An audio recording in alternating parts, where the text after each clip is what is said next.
Hello and welcome to the Saladcast on Monday, the 28th of August, 2017. I'm your host, Dan Train. Joining me today, Zachary Burgess.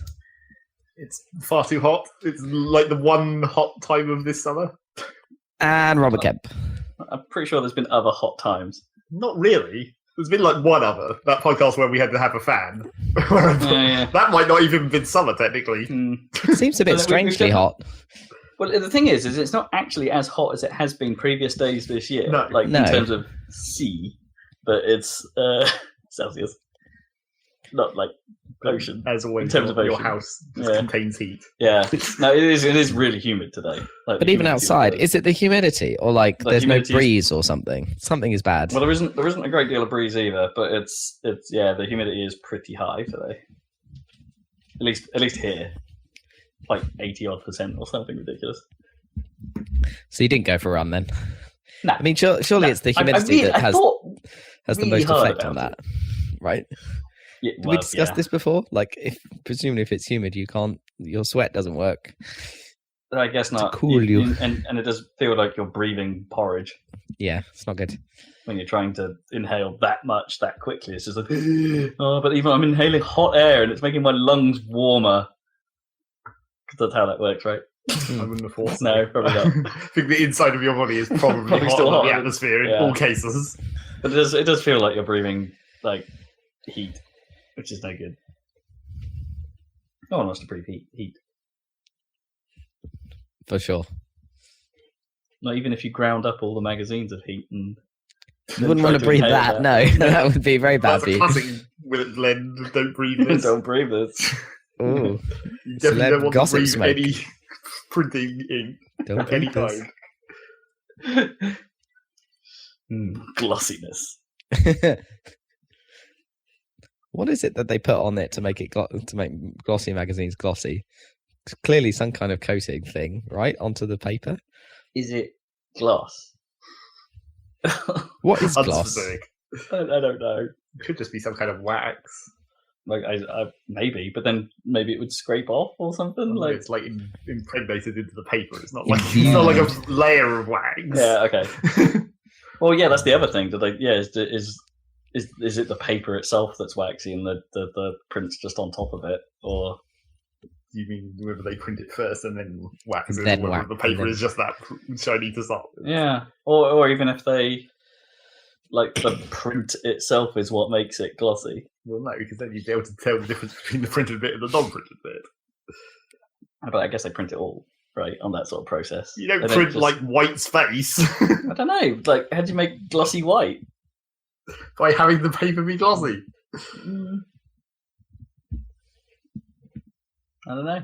I don't know how gloss printing works. I'm pretty sure in most cases you don't print white because white is not a colour that you typically have the ability to print. I guess not. Yeah. The paper starts out white. You'd hope. Maybe, yeah. But does it start out white and glossy? We don't know. We just don't know. Is it true or is it false? There's been an awful lot of Shooting Stars references recently, like in conversation. Like more than none. Yeah, that counts as an awful lot. Oh yeah, it came up in conversation, like the best true or false, like round questions from Shooting Stars just came up the other day. True or false? Jeremy Irons. Yeah, things like that. That's a classic. Bill Cosby was the first black man. Yeah, all those ones. False. It was Sidney Poitier. Sidney Poitier. Of course it was. Obvious. I don't know. So stupid. They were so good, and like Shooting Stars was a parody of panel shows, which was already a really tired format, and that's still going. Yeah, I mean, and it's still quite the watchable. parody. Yeah, the parody of it is as relevant as ever, and it's like 20 years old. Well, the thing is, right? They were parodying panel shows, but I don't have any recollection of panel shows. Well, it was like, Have I Got News for You?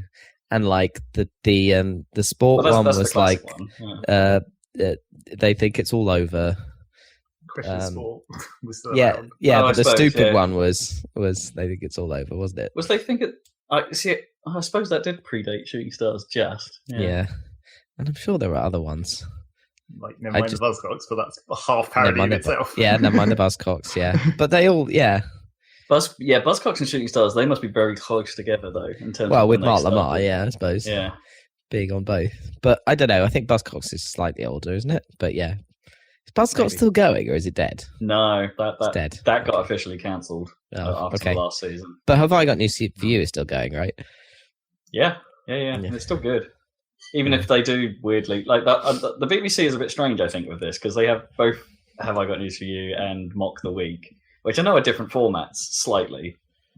But there are some times where they've obviously shared research between teams because they're covering the same thing. Well, it's really? because the news. Yeah. That's kind of, you're automatically covering the same But thing. not only that, when people like Mock the Week were doing something, and then when Russell Howard was also doing his Good News show, like they would actually just share clips, and things like that. So they wouldn't like. I guess they're disparate. You'd like to think they're disparate teams that just came up with the same thing, but because they were all on the BBC, it was just like you're all doing the same thing. Someone needs to sort this out.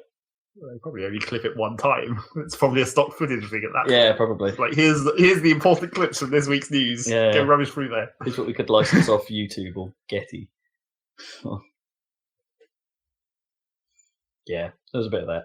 I was thinking about the other day when I was looking at the BBC homepage, and there was some story about finance or whatever, and it had a picture of pound coins, and I was thinking, how much of a ridiculous week of work must it have been in stock photography, where you had to reshoot every single image that had pound coins in it, essentially.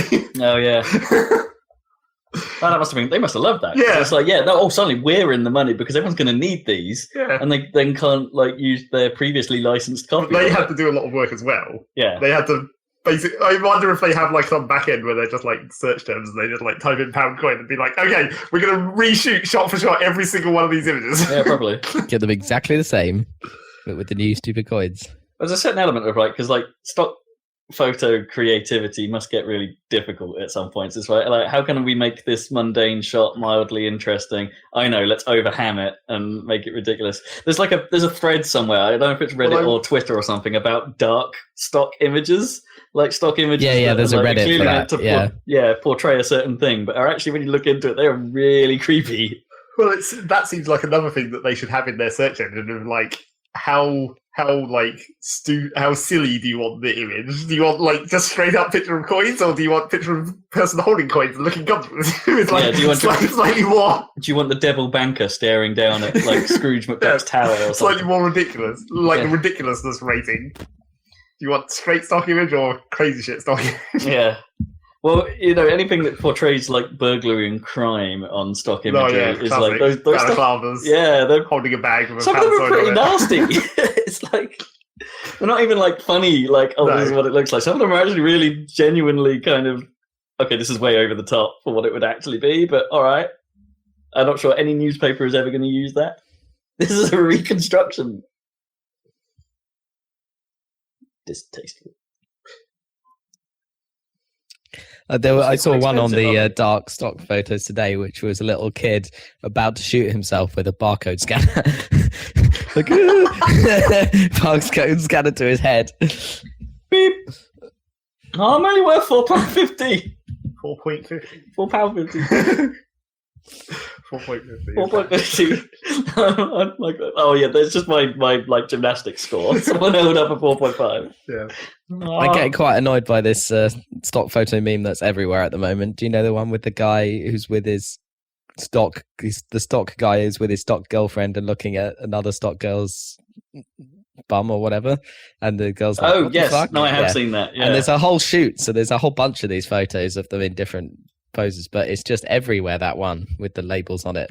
Yeah, they just turn around and he's like, "Ooh." Well, that's why it's a meme. I saw a prequel meme of it. It's just it's mostly prequel memes as well. It's just exploitable. There was already several memes of that same thing. Where it's one thing and another thing and a third thing. That's basically what those are. That happens quite a lot. Yeah, the old classics of game companies where it's EA and then microtransactions and then or whatever. It's the fact that the guy in that picture as well is just so ooh. I don't think anyone is that shameless if they're trying to. Of course not. It's a stock photo. Yeah, I know. Yeah, it's just hilarious. I don't know, what kind of couple would you have to be to accept your man walking past going, damn, at anything that passes him? I don't know, like an open couple? Yeah, I guess. Do not know. But then the other person has to not be annoyed about it. Yes, I think that's Isn't the that idea. the deal? Yeah. But that's not what that picture portrays. No, it's not. He has cashed his last damn. Anyway, memes. Damn bucks. Any dank memes lately? I don't know. I'm still stuck on prequel memes, but it's pretty I don't know. I think that's running dry. I think there's a lot of material in those films that people haven't used. I need to get out and find some OC because I'm sure there's some dumb stuff in there. I did see one. I did see one that might be referencing possibly. Finally, possibly.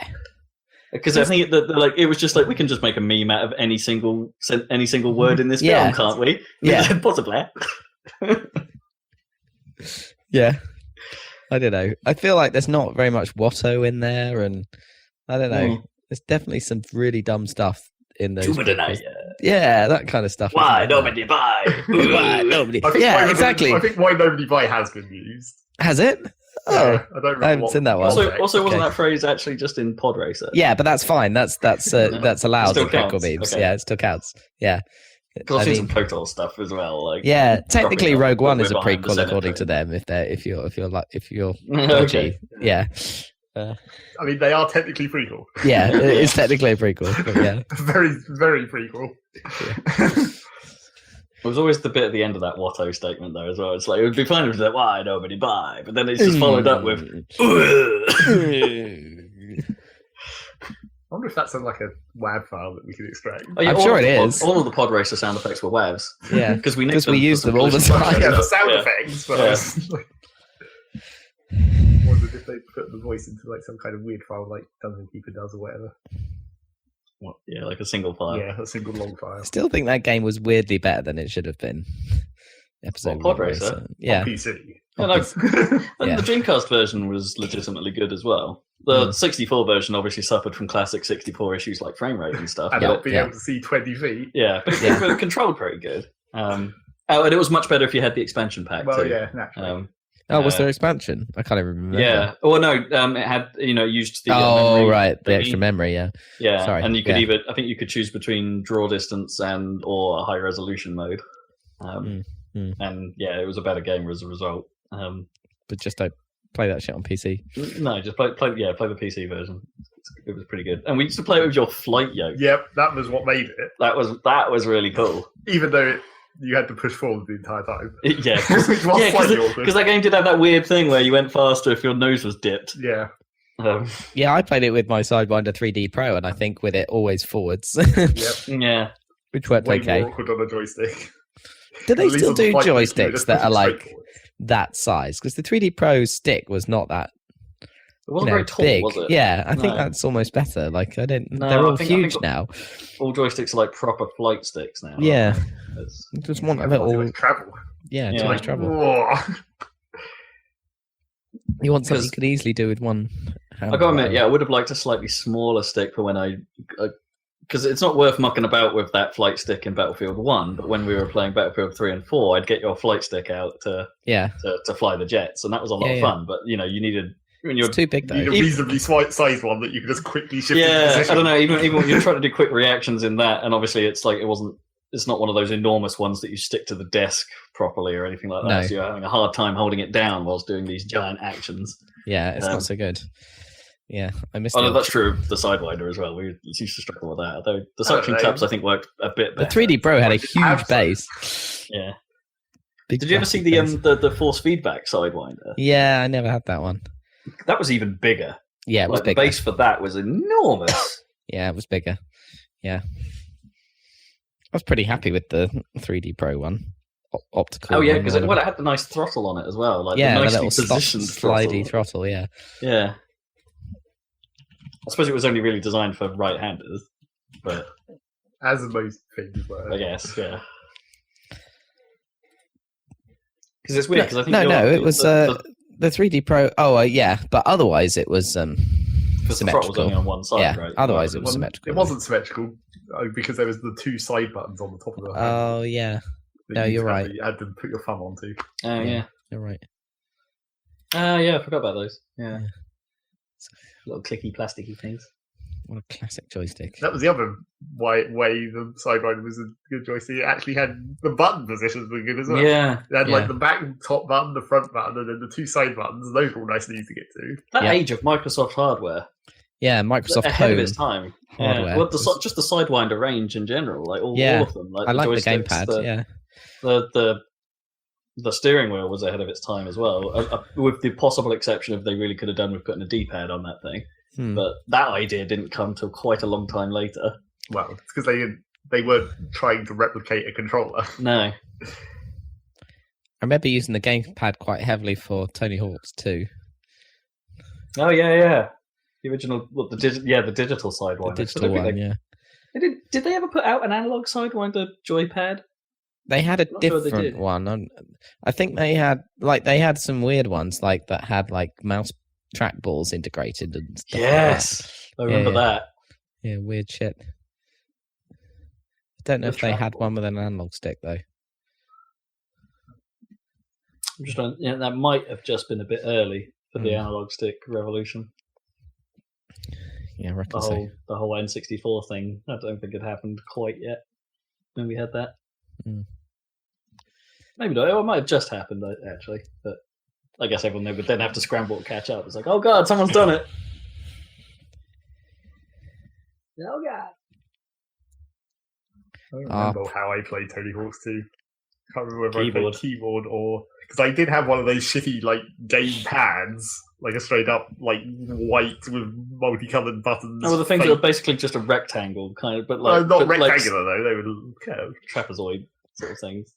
I did have one of those, and I think you had like I had a few. Yeah. With like 2 buttons on it. Yeah, I think I had one with 3, maybe. High tech. Maybe rather. Actually in the game for it. Oh no! I had one. Oh no, I remember. I had one that was a bit like a SNES controller at one point. That plugged into the game port. Yeah, and very rarely worked. But yeah, it had like the SNES color button layout and a couple of shoulder buttons. One shoulder button on each side. But yeah, I had that thing. So maybe that was how I did that. Well, in fairness, I played most of my Tony Hawk's on PlayStation because we had the PS2 version at one point. Sorry, not PS. The PlayStation 1 version of Tony Hawk's 2 is what I meant to say. I just compressed it a bit too much. So I played a lot of that version. And then I had those weird devices that let you plug PlayStation pads into your PC via USB when that became a thing. Yeah. So that was how I played a lot of stuff as well. Even worse. I thought that thing worked pretty good. Most of the time. Yeah. Unless you're trying to use the N64 controller, of course. Then it was really whatever the fuck is going might even never work. Say that again? It worked well with the... I mean, that might just have been a switch. It seemed like a lot of the time you just had to switch it back and forth to get the N64 thing to actually register. Oh, yeah. It worked pretty good with the Project 64 at the time, when you were emulating. Emulating real bad because... Well, I remember playing through most of Mario 64 on using Project 64 back then, and also... well, I guess we're talking 2003 at this point. Actually, maybe not as back as we're thinking, but and a lot of Conker's Bad Fur Day that actually worked pretty good as well at that point. In Dongle Hell, I was in Dongle Hell before Apple made it a thing. I don't really dongles. That's not it's sort of it's the modern adapter. Yeah, but they it's sort of called dongles now, aren't they? Like in Apple Land, they're all the converters you need for USB-C. They are, yeah, you're right. They're adapters, but people call them dongles now, which I sort of agree with you is wrong. But what you gonna do? Get wireless controllers. That's what you do. No, they do that either. Always be wired. I saw that they I'm still mildly tempted by making a design lab controller like the X-Bone stuff. Oh, really? Get stuff from crazy colours. Or maybe not even that crazy, just like a Glacial Spoon, like white controller with blue buttons or something. Glacial Spoon! Represent. Get a little etching on it that says spoon. If you want a white one. Really. Well, no, it would get quite skank. Yeah. But it wouldn't match with any of your other stuff. I don't care. That's not the point. That's not the point in getting a Design Lab controller. Or the other question is just get an Elite. I'm still quite tempted by the Elites, but just because they'll last a bit more than my X-Bone ones have. Like, one of them in particular feels quite ropey now. Annoyingly, it's the one that's labelled the Day 1 controller. Well, that's why. Yeah. Yeah. The stick on it's a bit ropey. The other two are fine.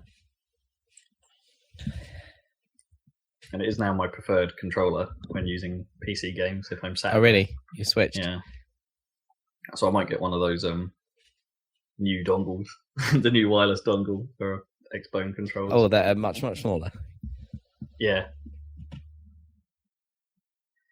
So I'll give that a go, because it's a shame you still can't just put a Bluetooth kit in your PC and expect it to work. But stupid proprietary stuff. Anyway, what else is happening? So we're talking about controllers. I don't know. What's going on? I've been wedding all weekend. Yeah, wedding it up. Wedding, drinking far too much. Excellent. Had a good time? Yeah, it was alright. It was alright. It was a free bar. It's dangerous. Yep. Dangerous stuff. Real dangerous. And we peaked a bit too late, as is standard. Like, you know, it was like a noise curfew at 11, so everything had to wind down by then. A bit like ours. A bit like when Noam and I got married. But the problem is like Noam and I really hit our stride at about 10 o'clock. And it's, you know, it's like, and then, yeah, it's just like, they're like, oh, it's done now. And at that point, Noam had like 6 shots of Sambuca. Standard. There were like 3 of them no one knew she'd had. And so she was like, I've had another 3. And it was like, wait, what? Why? Why did you do that? Well, you're there to have a good time. Yeah. You need to clear it out as much as possible. Take all that money with you inside. Yeah. Well, apparently they did have a ridiculous amount left over, so even our best efforts weren't enough. I did feel pretty ropey yesterday. How did Noam feel? Surprisingly right. Fine, yeah. Yeah. It's not fair. Cool. It's not like it was a good time. That's nice. Terrible DJ, unfortunately. As always. Always, wedding DJs. Do you remember? Well, I don't know. We did all right. I like to. You guys did all right. Yeah. I think that one went pretty good, but apart from the bit where you could hear him when he was trying to talk, that was always funny. Oh, that's hilarious, though, isn't it? What? It's like he's on a pirate radio station or something. Yeah. Come in. Did not read him 5x5. But we did all right. But like this was just your standard affair basically. It's like every wedding song you can think of. Let's get the Grease Lightning out. Let's get the bloody Come On Eileen. It's like we did joke like that. So you know what? We should have used our request cards not to put a request in, but to put a veto in. A veto. Anti-request. Yeah. That would be a good idea, actually. When you do a request card, just have a slot for pro and con. Yeah. Then they negate, and then you end up with literally no songs. Because everyone precisely cancels each other out. That would be pretty fun. Yeah, you could use that. It's like, we've got 2 for and 1 against. It's technically still a 4. And then I would come and curate it and go, no, that's out anyway. Screw you.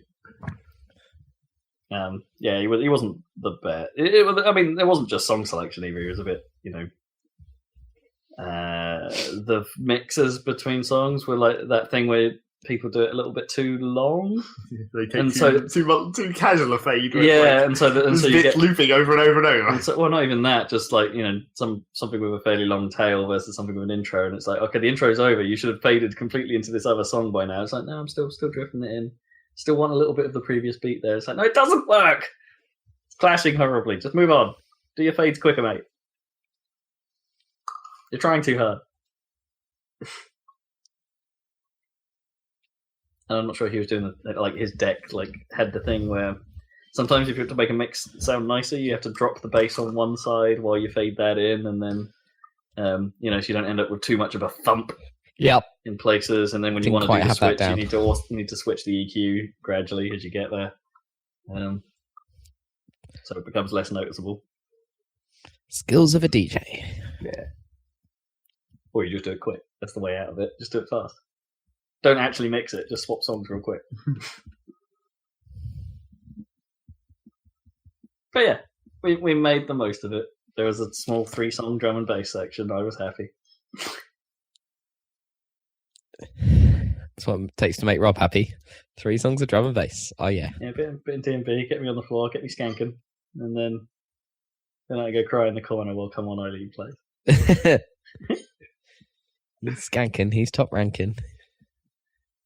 My name is not Eileen. Oh, not Come On. I refuse. That'd be great. It's just like the dance floor clears and the only person called Eileen has to go up there. Yeah. And everyone else just stands around going, Come on Eileen Tallulah, yeah. That'd be terrifying. That is the only reason that song should be played. That would be pretty funny. For everyone except Eileen. Mm. But then I don't know. Friend, someone at work. Wedding she goes to, she must be pretty used to it. So like after the 3rd or 4th wedding, she'll probably be the super super great dancer, and it'll be a treat for all. That's how that works. Someone I know at work has just got married, and his son is called Dexy, and he's from up north, so I think he actually had one of Dexy's midnight runners at the wedding. Oh, nice. With his son Dexy, so that's an appropriate time maybe to play Come On Eileen. You might feel contractually, but then you might just be. Please don't play that. Yeah, maybe. I've heard it before. Yeah. Oh. It's a bit overdone, isn't it? Well, I had a trip to Bristol last weekend. Bristol. Really nice place. Don't know if you've been. Recommend it. Yeah, it's all right. Yeah, no, I've been there because that's where Gnome's sister. Oh yeah, of course. Yeah, standard. Yeah. I mean, up near the suspension bridge, or it was at one point. Yeah. Well, I think my friends lived up in Clifton. I didn't see the bridge, but I guess it's up that hill at the end, top of that hill. Mm.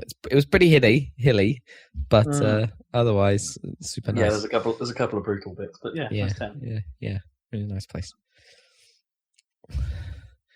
Went out dancing in a boat in the harbour. That was quite fun. Yeah, standard. Did you rock the boat? I don't know. It was very stable. I have to say, it's quite a big boat, so I didn't really notice any kind of movement. All right, this must be like the DJ's party tricks. Must be it's like right, everyone on the left side. Yeah. It's really dangerous. Yeah. And now everybody run to the right side. Whoa. Now keep doing that a bit quicker. Yeah, Mary Rose style. Michael, what's been happening in Zachman? You've been playing that giant. Have you done the giant bomb final yet? No. Organisation is going real good. Like people keep going on holiday now, which is half the problem. Well, it's part of the problem. The other problem is that, like, you want to stream it live, but apparently not during the Friday live show that they already do. Can't be on that. Has to be on a separate day. And obviously, Friday is the most convenient day for most people. You can't do it in the middle of the week as well. So it's like, oh, maybe we can do it on Thursday. No, can't do it on Thursday. And now the community manager from Giant Bomb, he's like, oh, I'm going to be occupied by this sale we're having for the next week. It's like, and then one of the people on one of the teams goes on holiday. And it's like, well, fuck, we're probably not going to play this until mid-September at this point. Yeah. This has worked out real good for people. Yeah. And then, everyone's going to be crap. By the time we actually get to play. We haven't played in 2 months. Maybe. There's no windows in my room at the moment. We had to take all the windows out to paint them. Wait, what? What, so you've just got holes? Yeah, apparently that's the easiest way to paint those windows. Oh. So just take them off. So are they covered by anything? Or they're just holes? Well, they're just holes. It's only going to be for today, in Okay. theory. At least I So hope what? it is. If I get back at like midnight and there's still holes, I'm going to be kind of annoyed. I don't think it's going to rain tonight. You'll be No. fine. But even so, don't want giant holes. It's actually been quite cold during the night recently. A couple of nights, not yesterday. You'll be fine today. Maybe. But yeah, it had a moment where it went cold in the evening. It's because there's Not no cold. cloud cover or anything. Well, I wouldn't even say it was cold. It was comfortable for me, but and glacial. It's in the name. I am made of bad weather.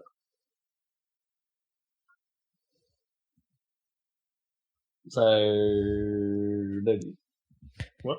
No news on Giant Bomb Rocket League actually. It will happen Nothing. eventually.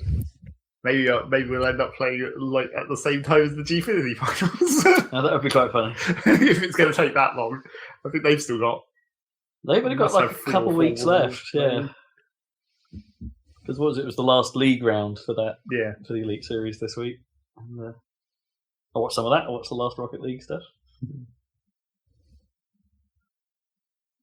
I think our friend Barlow's team got knocked out of the Street Fighter League. Hmm. Unfortunate.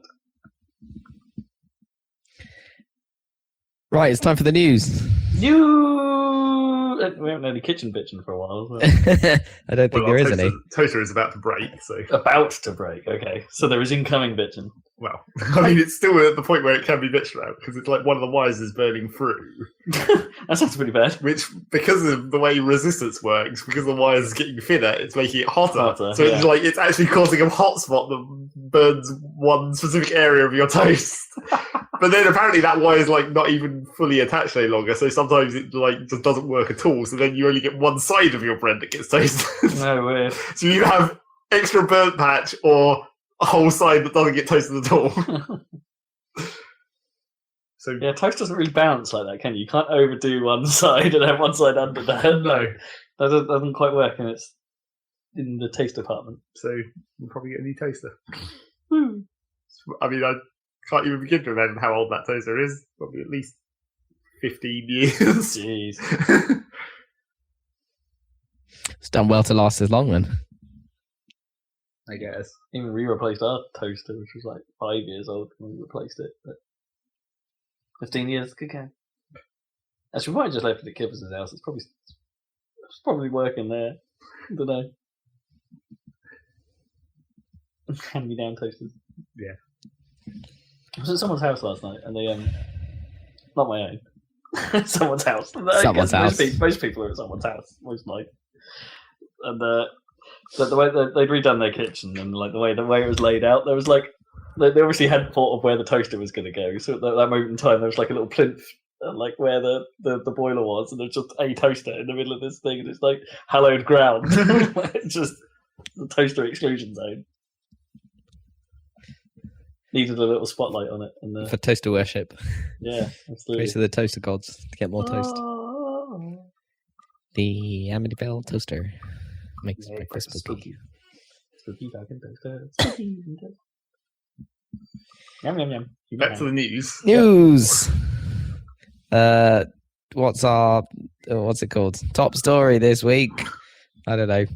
Top story. I don't think there is a particularly No. headline grabber. Do you want to talk about Half-Life 3? Yeah, tell me what's going on. So what's happened Is this Half-Life 3 or is this Half-Life 2 Episode 3? it's Half-Life 2 Both, Episode 3. theoretically. Yeah, Okay. it's probably the latter.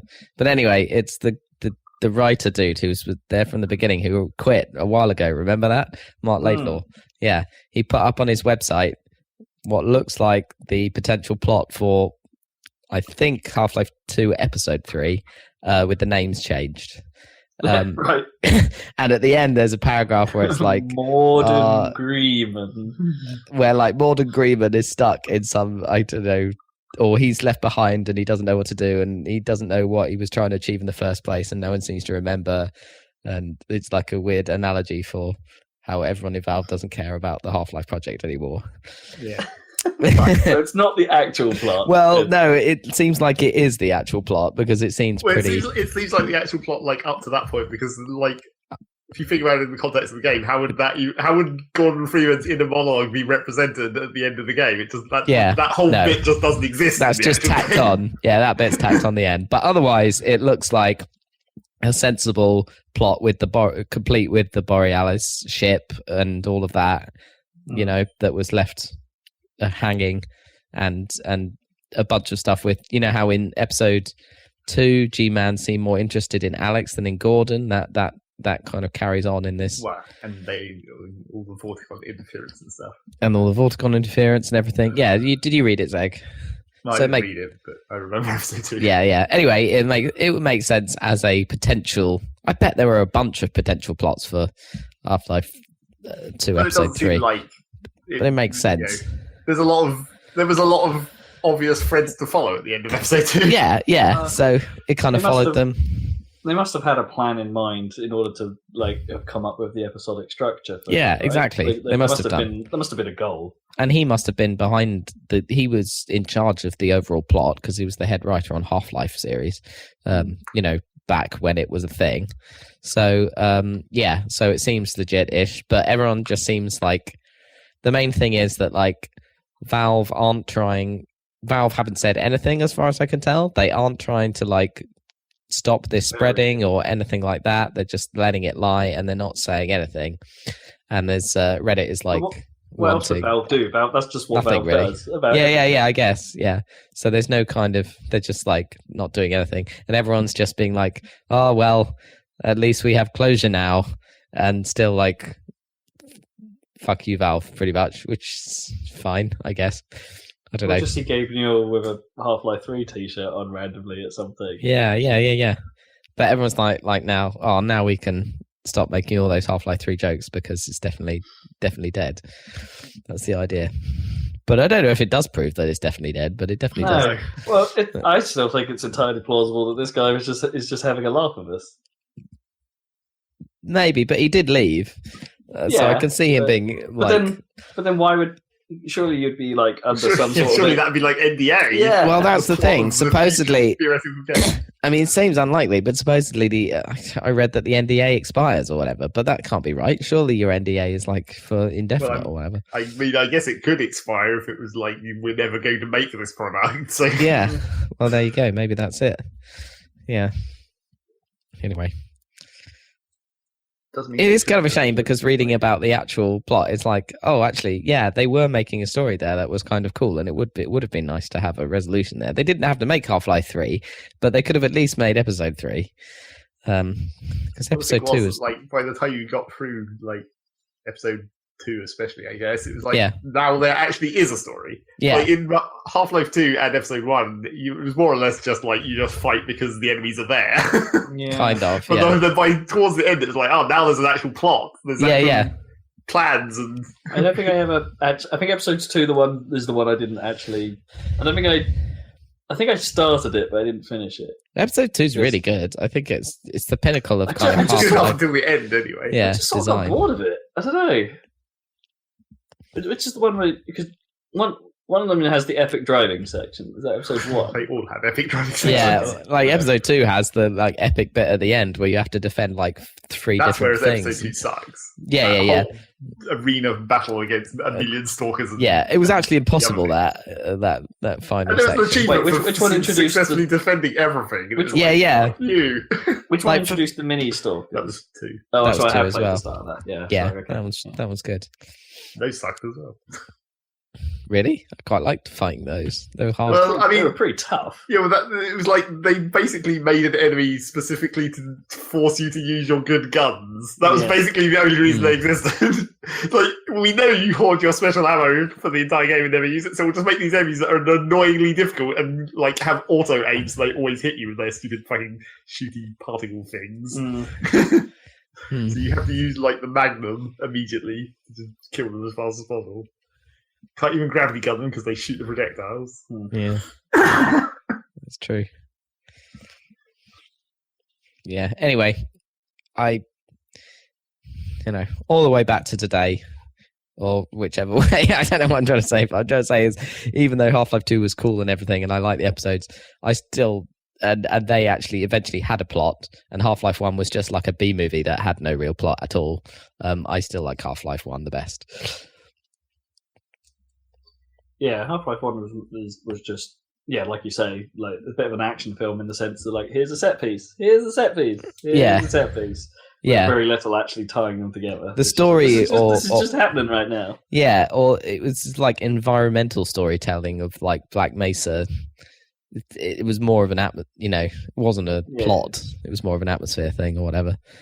And I liked going through the whole base and going and seeing like more and more kind of decrepit, unused areas of it and stuff, and the tram network and everything and stuff. And that's in a weird way. Like with anything like this, that's kind of the weirder parts of stories like this. It's like, why do I have to see the whole base? Don't I just want to get the hell out of here?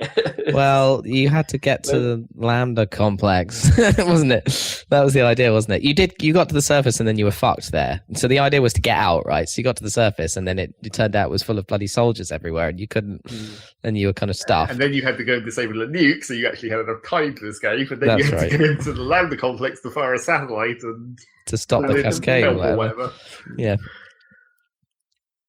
Yeah, it had a kind of a story. It did. It was just kind of. It wasn't like a complex world story or anything. It was just like a stupid disaster movie story. It was kind of cool how, like, at first you're like, oh, something totally crazy's happened that nobody expected, and then gradually, as you explore the lab, you realize that people have been have been experimenting on these creatures already and know all about it, and have been going there and all this stuff, and it's all dodgy and it's all a conspiracy. That's kind of cool. Yeah, that is a neat turnaround. It's in a weird way, my mind then just went straight to Doom, and like, super upfront with that stuff in the 2016 one, and it's we're messing around with the occult. Yeah, deal. Yeah. We get all our energy from hell. Lampshades, it's fine. Now. Yeah.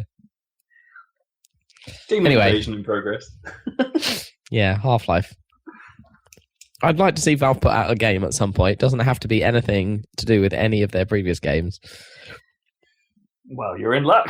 The Dota card game. No, that doesn't count. To do with their previous games. Although arguably Dota isn't even theirs, I guess. Technically. So my next item on the list, for some reason, it's not really news, but speaking of Dota 2, apparently the other day there were more concurrent players for this PlayerUnknown's Battlegrounds than Dota 2. Wow. What is the deal with this game? Do you know what it is? Not really. It's an indie game, is it? Or kind of. So it's like large scale Counter-Strike. Well, sort of. It's the realization of teams. It's like solo. Is it a mod of something, or is it just a? Is it got its own engine? So I think it started life as a mod. Probably an armor mod. Yeah. Oh, an armor mod. You're exactly. That is what it was. But it's not like armor, right? It's not like hardcore and serious. So it's not that as hardcore. It still has like your weapons have realistic spray and bullet drop and things like that. But you're not like having to be the role-playing tactical nightmare that is armor. So you've seen the film Battle Royale, right? The Japanese classic. You know of it anyway. Yeah, I've seen it. Yeah. Yeah, it's that. So 100 people get dropped into an island, and it's then a scramble for resource, or Hunger Games, I suppose, is the more modern equivalent. It's a scramble for resources and survival, and those 100 people get whittled down to one, and that is the only winner of the round. But it's to its credit, it's streamlined in quite a nice way. It's like once you're dead, you don't have to stick around for the whole game. You could just leave and get into another one and things like that, and leave the players that are there to duke it out to the end and stuff. So it's a single player thing. It's not even a. Well, there are squad modes, right? But the primary mode is it's singles, not single player, but single. Not squadded or teammated. Yeah, you're fighting. It's not a team based, is what I'm saying. No, although those modes do exist, the primary focus is the solo experience, and that's kind of all it is, really. It's like it's an enormous island. They constrict the playfield with airstrikes and things to make sure players are slowly moved together. Oh, I see. Each other. That's cool. How do you know you're experience. Is it like light up an area that's about to get exploded? Yeah, you have a little mini map, and it sort of like starts constricting circles on it, and where it constricts changes each level. Each round that you play. So it's like cool. always forced in slightly different directions. But it's like, at the moment it's the only one map, and it's but it's a big ass map. And it's very open. You have lots of fields, lots of trees, a few rivers and things like that, and bridges and stuff, which are like death holes apparently. And you want to be near buildings because that's where all the stuff is.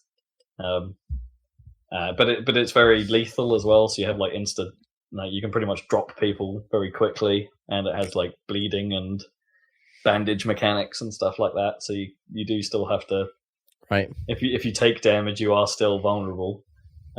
So it's mostly about getting the drop on people. For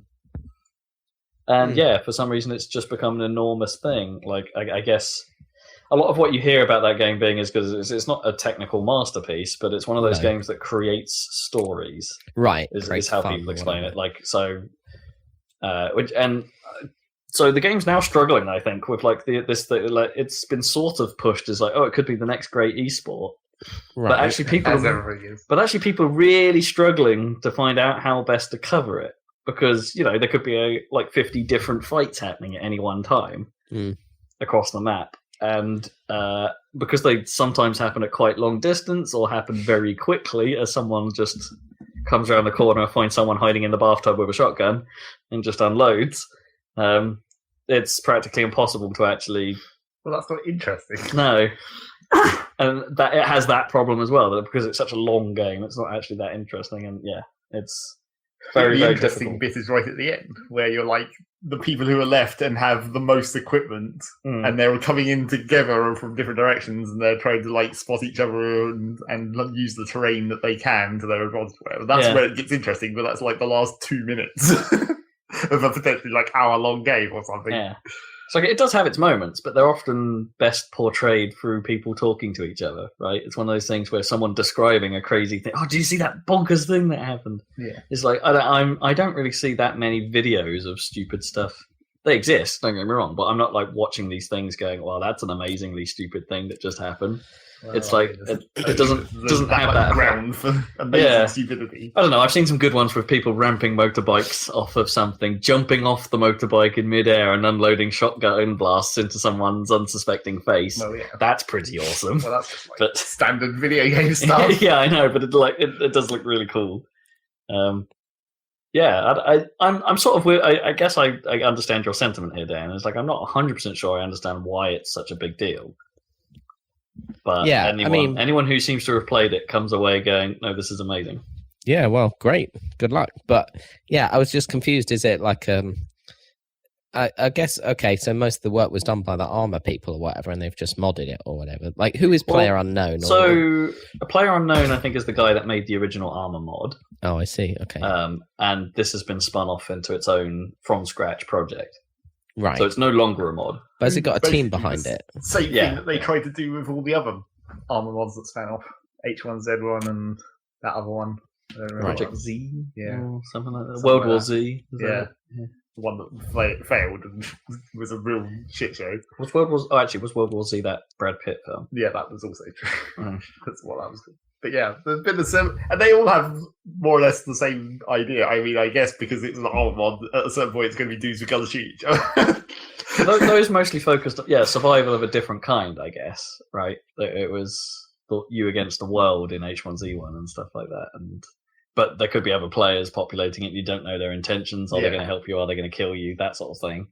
And H1Z1 had like the King of the Hill mode as well, so that turned it into more of a direct fight. And I guess Player Unknown's background also has a zombies mode, so they're going the other direction. Oh, does it? It's more like Halo zombies, like you kill people, or you start the non-human team is like a bunch of random people who don't have access to guns or whatever, and they just have to run at you. Yeah, you are the Horde. Yeah. It's all basically the same thing. So, why did this one succeed? Who knows? I mean, it's just one of those things, even when you look at it, I don't think it looks like much either. It's a bit unassuming in its visual design, and looks like armor to the Well, it just looks like a military shooter. Yeah. On a green island. Mm. Yeah, it's a weird. Don't get me wrong, Okay. for me, it's a weird one, but it is. Okay, well now I a know. ridiculously big deal. Expect it to turn up in a number of Game of the Year things, even though it's not officially out. No. And it's still early access, but expect it to be there. I mean, Well, we used to have that problem with might come out Minecraft before the where end it's of like, the year, it's not won't it? out. Yeah. Minecraft, best game that hasn't come out yet. Yeah, but then Minecraft did come out, and we talked about it that year. Yeah, That was we covered it properly. And that's how, in fairness, that's how most outlets did treat did it. Minecraft, yeah. Yeah. They were like, now it's finished, let's analyse. Yeah, now we can review it for real. Because I think PlayerUnknown's is meant to come out this year, right? Because they announced... No, it got pushed no. back. I think I don't think it's officially coming out till next year now. Because they announced it at E3, where it's like the Xbox version, and that was meant to be the release date. But the Xbox version is an early access version because Xbox supports that. I don't think it was meant to be, though. Maybe it is now. It is now. But yeah, maybe you're right. But yeah, it's because they don't reckon it's going to be done until they have like 3 maps in there and things like that. And the maps shouldn't be that much of a problem, really. Yeah, I guess not, because they're not really... They're not like... I mean, they are designed to a certain extent, but, you're just plopping down buildings and generating a terrain of some kind. Yeah, there must be... I don't know. I don't know how you tune a game like that when you're dealing with like maps of that size. It's like when you think about games like Battlefield, it's like, how do they... Well, Battlefield is different, though, because in PlayerUnknown's you don't have to tune the map because the random zones restricting the player makes it random. Maybe sometimes you'll fight in just an open field. Maybe sometimes you'll be in the middle of a city. I suppose that's why a lot of people have because it has random. The map itself isn't random, but where you find things is random each game. Yeah, and they had to change vehicle positioning. They did a minor tweak too because it was such a big deal that vehicles always spawned in the same place. Yeah, that by just making them rotate randomly at the start of the game removes your ability to know whether someone's touched them. Right, yeah, because you can tell. Yeah. So you can still tell that the vehicle was in the spot that it spawns at, but you can't tell whether someone's driven around in it and put it back as bait or something. Yeah, it's a weird ass game. But not officially out and won't be officially out this year. So we'll see how that pans out. It's out. Right, other things in news. There's been some Gamescom stuff going on. Gamescom in Germany. Saw us a trailer for Shenmue 3, which is happening apparently. It's a Shenmue-ass looking Shenmue game. Yep. Although, facegate. Yeah, I mean, it looks like they've sort of stuck with the old stylings, but just more. I don't know. How would you describe it? I don't know. Yeah, everything looks like a Shenmue game. Yeah, that I don't have, just with a modern lighting engine. Like that's fine. Pretty that much. Side of it, but they haven't finished their animation engine, and they've come out. Yu Suzuki himself, I think, came out after the response to people's faces basically just being they stare straight forward and their mouth only moves up and down. Like people spot that and are like, "Really? That's what you're going with?" And they're like, "No, we just haven't finished that." Mm. So take that with a pinch of salt, I guess. Early footage, yeah. Although it is due out, I think end of next year is the current release date. Yeah, probably get delayed. Yeah, certainly. But the quality of that re-record of the music of the theme, really nice. Yeah, nice. Shenmue always had a pretty great theme, and pretty good music, although anyway. So yeah, it's good that that's been given the proper treatment. Cool, yeah. I saw. I suppose the other thing that's interesting about that is that's been picked up by a publisher for realsies now. So it's not just the team with a bit of Sony help. It's actually going to get published by Deep Silver now. Right. So, in theory, money's no longer a problem, I guess, in theory. Is Sega not involved with Shenmue then? So Yeah, I don't really know because Sega weren't. I guess not because Sega Well, that's weren't why they listed had to on. make the Kickstarter in the first place, right? Because they were like, To no one buy it. actually wants to make this, so we need to show the developer, show the publishers and stuff that there's actually demand. So Yeah, but give us some money through the Kickstarter, and then maybe someone will help. But did Sony own? I mean, did Sega own the IP or anything like that? Because I don't think Sega did. I think that was the whole reason why that guy could do it, because he was like, I own the IP for the whole series, Yeah. and I want to continue making it. I guess Sega were just the publisher for the first two. Probably. Yeah. I guess Sega wanted something to show off the Dreamcast, and so put down publishing rights for it, and then were happy for it to be re-released later. On what? Because Shenmue 2 came out on the original Xbone, didn't it? While Sega were pushing there, having dropped out of the hardware market. Anyway, Shenmue 3. It'll be a thing. I wonder if they've planned to collapse the story from the 30-odd epic episodes that were originally planned. Whether he's realised that he's like, This is never probably only going to be the last one. Yeah, we're never going to reach Shenmue 32. So, yeah, let's constrict the story a little. Might be quite difficult to constrict it that much. Just write a different story. Or just like cut out numerous years. 5 years later, this happened. Well, yeah, because the thing about the first game is that the story was basically just that, the bad thing is that Lam D has killed my dad. I need to find out who the fuck they are and then find out where they are. Well, yeah, where is Lam D? What's this all about? What's this mysterious tablet thing I've been given? Or the sigil, whatever it is. Mirror? It might have been a mirror. Yeah, what's going on? And then the entire rest of the game is just about how he can get to China. Yeah. And that's the plot of that game. It's like that's side stories happen, but in terms of the big grand epic, it's like I'm getting out of Tokyo is the story. And as far as I know, the amount of like Shenmue 2 that I played, which I think was only like the first third of it, was I'm in China now. I need to deal with being in China. Things are a bit weird. I don't understand the customs, and I'm being conned a few times. It doesn't really add to the epic. But it does at least... Well, I guess Ryu met mysterious Chinese girl, I guess, because it's shown in that Shenmue 3 trailer, and maybe that happened at the end of Shenmue 2, I don't know. Because there was a scene with that girl in the Attract video of Shenmue 1, and that girl's not in Shenmue 1. Foreshadowing. It's like, really, what were they going to do at the end of the theoretical games anyway? Because it's like, at a certain point, is there going to be like actual levels of combat? Or because like in the first game, it's just like walking around. Well, yeah, there was sort of, but not exactly. There was like a fight system. Yeah, there was a fight system, a bit like an old 3D like brawler, but not like for a whole game. Like if we assume that at some point he's going to go after the people who killed his father and he's on revenge or whatever, it's going to be like you're going to be infiltrating the mob and fighting them, presumably.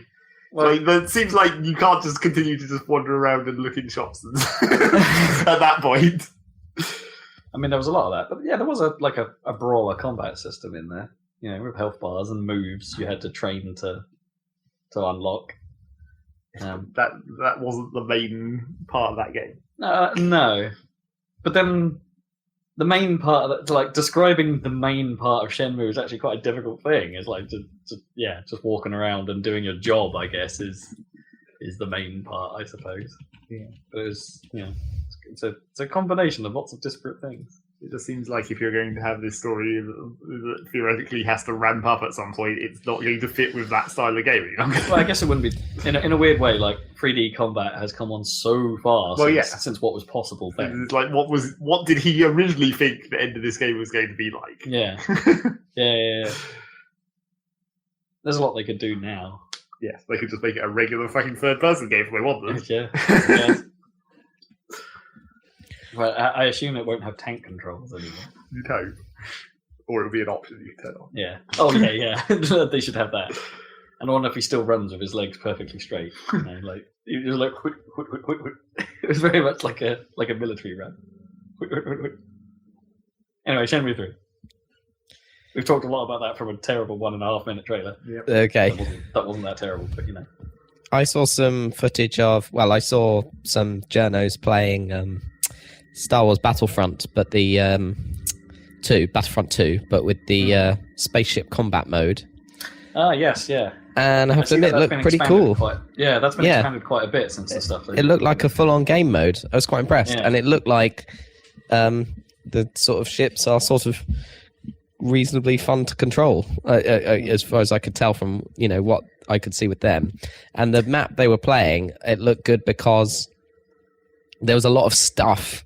Like there was a lot of big capital ships and stuff in the play field or whatever. So if you were dogfighting, it wasn't just in empty space where you were just turning crazily. You could actually fly into things to avoid people and stuff, or through things and little gaps and stuff, which is what you want if you're dodgy. And there was quite a few deaths of the journos where they just tried to do a crazy flip and flew straight into something. Yeah, and that's the kind of thing I want, really, is the ability to like dodge through stuff, with your awesome flying skills.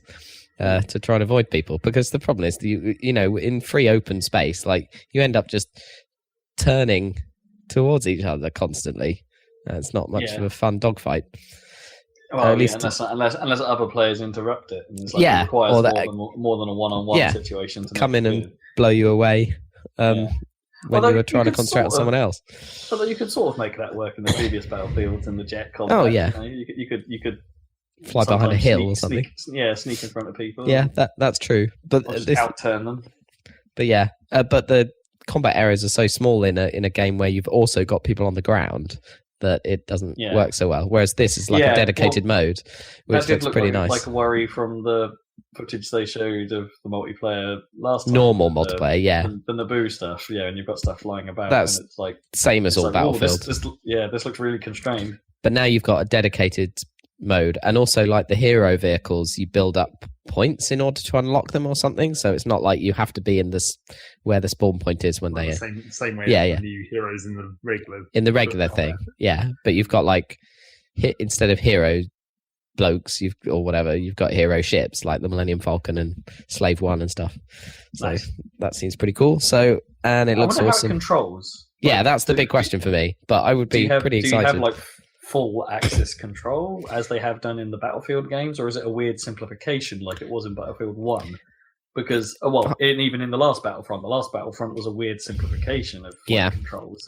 Well, it's hard to say. I don't think it was entirely successful because it tried to keep you level, I think was the idea, so you didn't get disorientated. I don't think that's in it from what I could see from the footage, but I'd have to actually play it to tell. Yeah. It's not going to be that complicated because at the end of the day, it's quite an arcade game even compared to like Battlefield. Yeah, I know I didn't really enjoy it in Battlefield 1. Well, they have to make it good, otherwise there's no point, is there? So we shall see. Because they obviously had planes of Battlefield 1, but they, as I say, they did something to how they control. So what you want is full. Because there was a massive simplification for the campaign where it sort of very much took most of the control out of your hands, and you were doing only very simple moves. But in multiplayer, it was like more, like you could do more with it, but it just didn't feel right. So like it felt very difficult, almost like in a way, almost like Battlefield 2 difficult. Where things were a little too. Janky. I don't know. It's hard. It's really hard to explain. It's like they didn't get it right. I don't think, and so I hope they put the effort in here to make that feel good. But they've got more of an impetus to make it better, given there's a whole mode dedicated to it now. Yeah. Are we going in on this? Because this, I don't know. I don't know if my PC can play that game actually. I reckon you'd be fine. Yeah, Zach would struggle, unfortunately, because it struggles with Battlefield 1. But anyway, I think you'd probably be all right then. You might have to lose the 1440, but damn it, drop it down to 1080 or something. But that engine's amazing. So like the number of machines that can't run it is actually fairly small. Right, I'm running out of news. We've got Final Fantasy 15 is on PC. It looks decent. Yeah, that's not out this year. That will be out next year. So that's quite a long time after 15's original release, but it is still coming. It's not as far away, I suppose, as 13 from its original release to PC, but they always promised it would Not as far as 9 or 8. No, that's true. Well, no, 8. Oh, no, 8 actually launched on PC. Yeah. Not as far as 9. No, 9 is the fairly long running one. Yeah, so I mean that's good news. I do kind of want to play that game because it's quite a change from like the It's not formula. 13. Yeah, it's not 13. It's not really a Final Fantasy in many no. ways, but uses all the cool things from Final Fantasy. Well, like, arguably. yeah, like the cool monsters. The monsters are like the. Not very many monsters are that cool in Final Fantasy, really. Oh, I don't know. Or not when they've been modernized, anyway. So when you take a thing that's like. It's like if you think about the Final Fantasy VII remake, where they're going to have to try and like make realistic-looking versions of some of the things you fight in Final Fantasy VII. Or what the house? The weird gun turrets and jiggly houses. Yeah, the jiggly house is the a one. variety of other kinds of blob. Yeah. But then you got some really cool ones, haven't you? Like the weird sort of razor snake things and the jaguars, whatever the hell they were. Yeah, even just the dire wolf things. This is going to be weird. Oh, then when you fight a bunch of bees, that's going to be great. Oh, yeah. And the little snakes and the weird. And of course, chicken gun. Oh, they're picking of the chicken gun turret. At some point, you're going to have to fight a fucking wall. That boss. Oh, yeah. It's just a giant wall with a head sticking out of it. Yeah. Which will probably look a lot better because it won't be quite so obvious that it's just a giant fucking polygon in a pre-rendered background. I guess, yeah. I bet they change quite a lot in the FF7 remake. If that thing ever happens, I think it's still very questionable that thing will ever happen. Well, at least in the next 3 years. And probably a lot of that stuff you won't have to fight because that will be the bits that will be cut out to make it a bit shorter. Just like random enemies in the world, you can trim most of those. Well, yeah, they might get. There's plenty of sections in FF7. I reckon they could cut completely. Like they'd probably get rid of the train yard, that whole bit in the first disc, in Midgar. I reckon that. The train yard is more important than some of the other bits of doing stuff in Midgar. You can probably easily simplify most of the climbing the fucking cable sequence. Oh right, yeah, and most of the shimmer building. That's not very long. Yes, it is. But yeah, you're right. It could be cut. They don't necessarily have to do the whole going through the sewers, but that's only like 2 minutes. The Shinra building could be reduced to about 20%. Well, they could get rid of some of the less pointful floors. Yeah. Like the bit where you have to guess the mayor's password and the climbing through the vents to get the items out of the free machines. Yeah. Like, not really necessary. Just puzzles for puzzle's sake. Yeah. Time kill a little bit. Anyway, I might play that game when it comes out. I guess we can make a video of it. Yeah, to pair with our other video, Final Fantasy VII. Well, what would you reckon we should start a series of it? Like, sure, we should probably just finish 8 first, right? We've done 2 episodes of 8 and never gone back to it. Standard I'm not sure 8 it's a though. case of finishing 8 at this point. It'd be like starting 8 again. No, we could. Well, we could, but yeah, it's still like starting 8 again. Yeah, it's only like 2 hours in. It's fine. Yeah. We can carry on with it. That's not. We should carry on. That doesn't with count as something that we're currently doing. Is what I'm saying. No, I mean it's on the hiatus. But we sort of are. We sort of are. Anyway, yeah, there's that. What else we got? Xbox announced some stuff at Gamescom. Not a lot of stuff, in fairness. I think everyone was expecting Microsoft to come out with like, "Hey, this is our Xbox One X stuff. Get hype." But they already showed everything they had at E3. Yeah, and if anything, actually, what they have announced is kind of deflating because, like, okay, they showed some more of the Xbox One X enhanced games, like stuff that's already had a Pro treatment on PS4 Pro. We'll be getting like a 4K treatment on One X, like Rise of the Tomb Raider's back again with like a full 4K version. But Crackdown 3 not coming out at launch of the One X after all. Potentially not coming out ever at this point. No, it's been delayed to next year. They're on record as saying that like announcing it too early was a mistake. Oh yeah, It was originally announced 2, maybe 3 years ago now. Yeah. Like a really long time that we've known about Crackdown 3. But also, apparently, people didn't like when they got the alpha or whatever. People didn't like that, so it's like, yeah, well, maybe we should taking it back, go back to work. Yeah. Well, good on them if that was what they did, and they've had the resources to do that. Then great. But and at this point, I guess any delay is fine, right? We waited so long. Take as long as you want, guys. We don't mind. But then equally, it's like for Microsoft, it's like, oh, this was kind of our, other than Forza 7, this was kind of our launch game for One X. I guess not really. I don't think they really thought of the Xbox One X as needing like a launch lineup or whatever. Well, no, but then I think some of the messaging has been, this is a new console launch. Yeah. Like, it's like they're pushing it way harder than Pro was ever pushed. Or at least it feels like that way to me. Because Pro was always pushed as an enthusiast's machine, right? The way that Mark Cerny came out and started talking technical for about half an hour, and things like that. And like, it was never pushed as, oh yeah, no, this is a brand new thing. This is a little upgrade for people that want it. And it's because they. And I guess the problem with this is like it's not just a little upgrade; it's a massive feckin' upgrade. Well, it's because they wanted to talk about how powerful it was because everyone knew that the PlayStation was more powerful than the Xbox. So they're like, well, we've got to one up. We've got to but change then that story. they talked about it too much, and it made it seem like this is the new console, except it's not, because it's not meant to be a new console, but it is. Yeah. Yeah.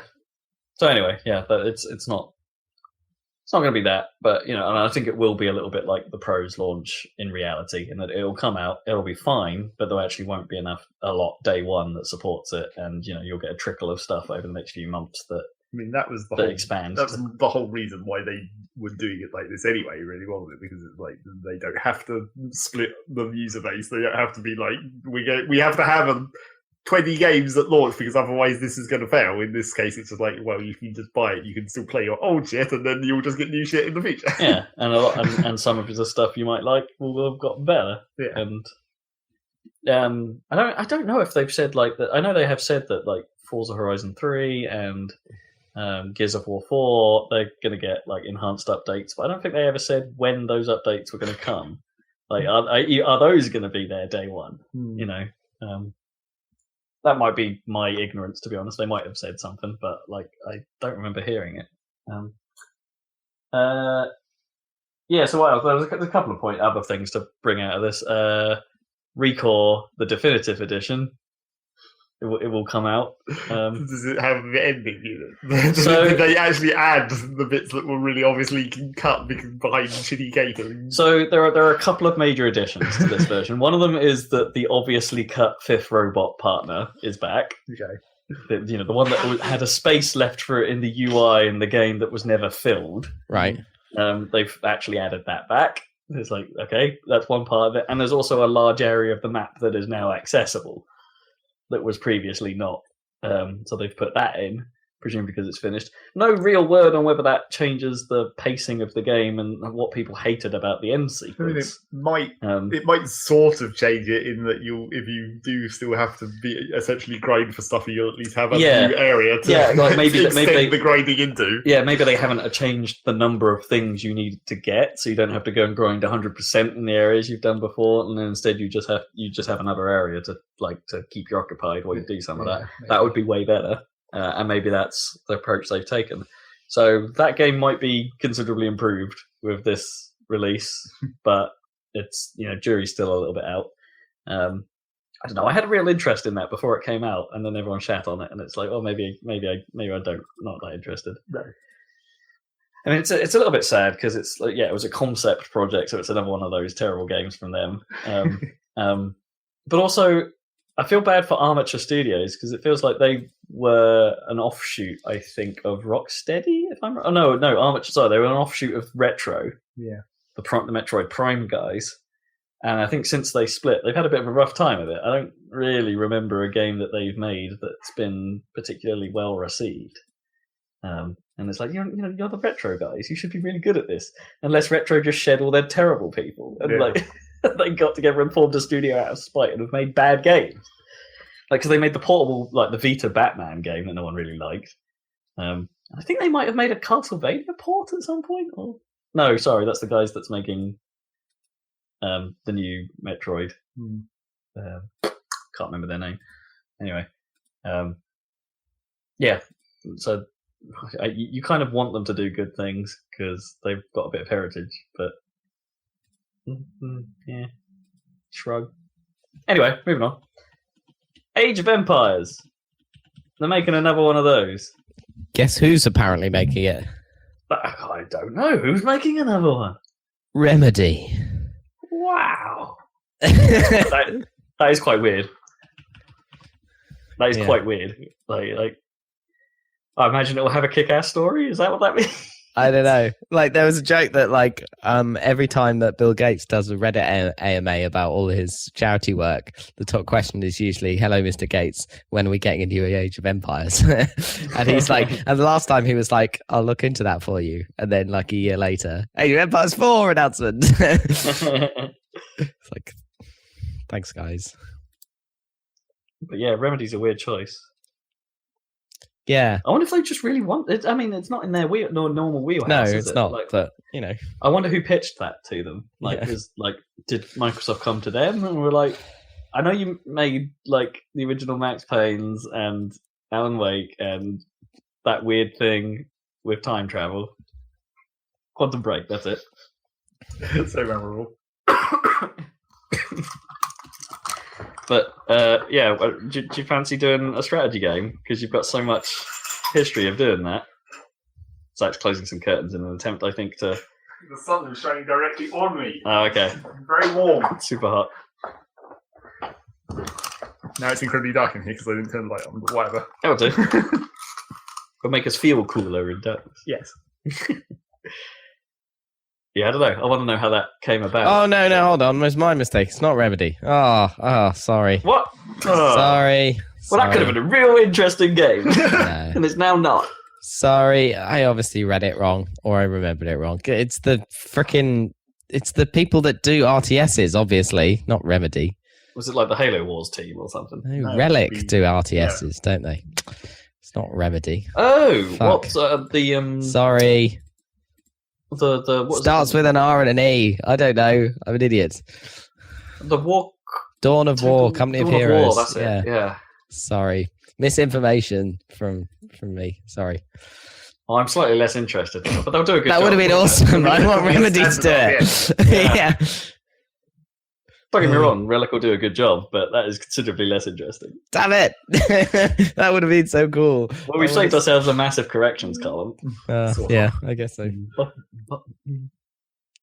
Anyway, that's fine. They're probably the best RTS developer in the world. Yeah. So that's fine. Aside from Massive, who have only made one RTS. Yes, they were so good that one time. Yeah.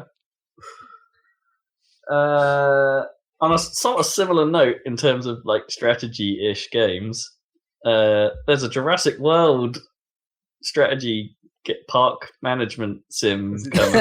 Is there now? Is it just a skin of Zoo Tycoon like it used to be? Well, the only interesting part of this is like normally I'd have written this off right away and been like, "What? Why?" Like, okay, wait. Apart from the fact that they're trying to release it in time for the next Jurassic World film, which is coming out next year. As is the game at the same time. But it's made by Frontier. The Planet Coaster team are making this. So it might be good. A separate game and not just like an expansion for Planet Coaster. Oh, I think it... Jurassic theming. Maybe. I mean, it's been pitched as a new game. But so it might be good. I don't know. I mean, that could be like the same concept as like Zoo Tycoon and all that, where it was just basically an engine that then they slap different themes on. I suppose. Like if it's the Planet Coaster engine, but now you're making an animal park for dinosaurs. Yeah, so the rides are just dinosaur enclosures. Yeah, exactly. But then like the dinosaurs can get out and stuff, and they have to manage that and things. So it's... I could easily see it running in the same engine. Yeah, probably. Chief Beef comes and saves the day. Yep. That seems like a dangerous job, being just a giant hamburger around dinosaurs. Just any of the fast food joints, they're going to get totaled immediately. Yep. The Velociraptors are coming for your beef stash. Or your beef maybe not tash. the milkshakes. I don't know if dinosaurs would like milkshakes. Yeah, they eat cow. Like they've probably got an udder full of milk while they're eating them. I don't think it works like that. Yeah, I don't know. That was just a weird pick. One of the few trailer reveals of the Xbox stuff. And the only other note I've really got about Xbox was the fact that they're releasing, like, they're not just releasing the One X, they're releasing a special edition Project Scorpio One X, just because I guess people like the name. Yeah. Which I don't think is any different other than it's just got the word Project Scorpio. That's a bit weird. Like the day one edition. Yeah, it's the day one edition, basically. I want a Wii that says Revolution on it. Yeah. If you want to have a Project Scorpio Xbox, you want to put awesome. The trouble is that I was just like, you want to put awesome Scorpion graphics on it, but then then you're just like, it's the nod to Xbox. Yeah. It's just got the Scorpion tail. It's just red and black, nod themed. Or alternatively, you bring the gun Scorpion from Just Cause. Sure. Brotherhood of Nod. Or it's actually just the entire console is shaped like a Scorpion tank from Halo. Yeah, that would make more sense. Or a Scorpion tank from Command and Conquer. I'm sure they had Scorpion tanks, didn't they? Not, didn't they? I don't remember. Must have had Scorpion tanks. Come on. I've got to Google that shit.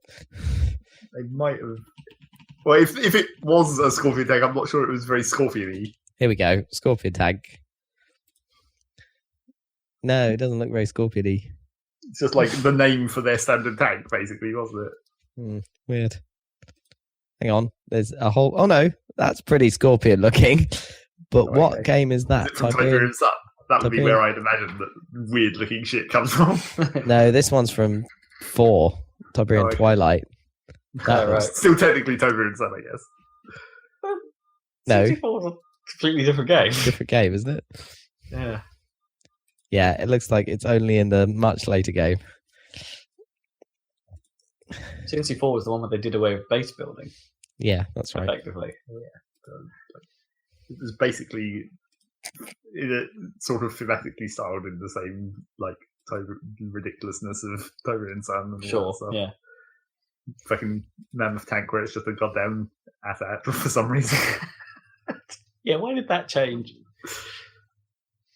Man, Tiberium Sun had some of the stupidest FMV stuff I've ever seen. But not funny, stupid, just bad. No, just bad. Yeah. I'm a mechanical man. Anyway. Fee.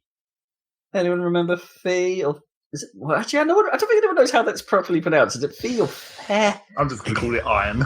Iron. Yep, yeah. That's the real name for that game. Fe. Yep. Which we thought had gone. Well, we talked about it several times. Yeah, because it's EA's next. I could never remember the name. Because after Unravel, it was like EA's next indie thing. Was it though? I think it was like a sub. I don't think it was the main one they focused on. I think it was like one of them. I think it's like tagged with like EA's like indie project label or something. So I don't think they gave it as much focus as they did with like Unravel. I mean, it never got like a stage. The guy coming out saying like, "Here's Yanni." It's just like, "Here's a video." Yeah. It's only ever been presented in that way, but it's been, as far as I'm aware, it's pitched as EA's next indie project because they only seem to want to do one at a time.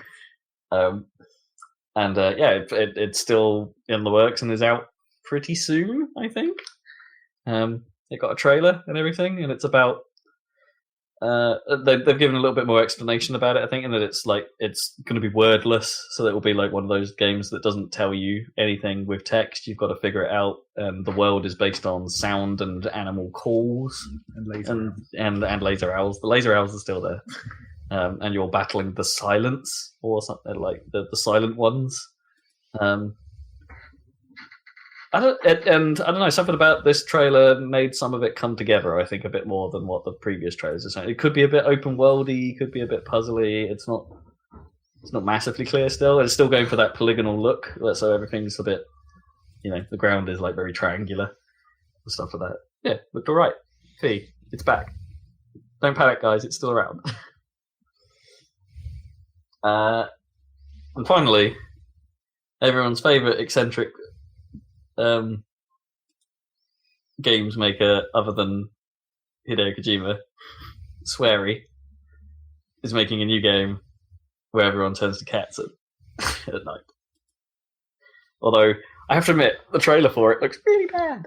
Like, it's basically just a load of pictures of, like, FMV pictures of English countryside with, like, some terrible art of just static characters. And then at the end of the trailer, they're like, oh, and by the way, everyone turns to cats at night. It's the happiest town on earth. But there's all these murders. And you're trying to solve all these happy murders. I don't know. It sounds delightfully weird. It's being kickstarted on Fig. So not on Kickstarter, but crowdfunded. That's the word. Crowdfunded on Fig at the moment. But so yeah, Swery. It's making a game.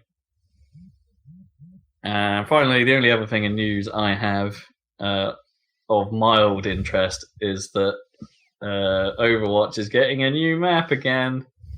It's about that time, people, for a new map. It's called Junkertown. It's supposedly focusing on the backstories of Junkrat and... As you would imagine. Who's the other guy? The pig dude. Roadhog, that's it. Focusing on them, because they haven't really had much story stuff about them thus far. So, yeah, seems like an interesting focus. Although, I think I might be finally... I think I can finally stop pressuring Zach about Overwatch, because I'm starting not to play it as much. And, like, the Summer Games has been on, and I should have been, like, trying to grind out some new skins and stuff, but I just haven't. I mean, I almost immediately got the skin of McCree in his beach towel.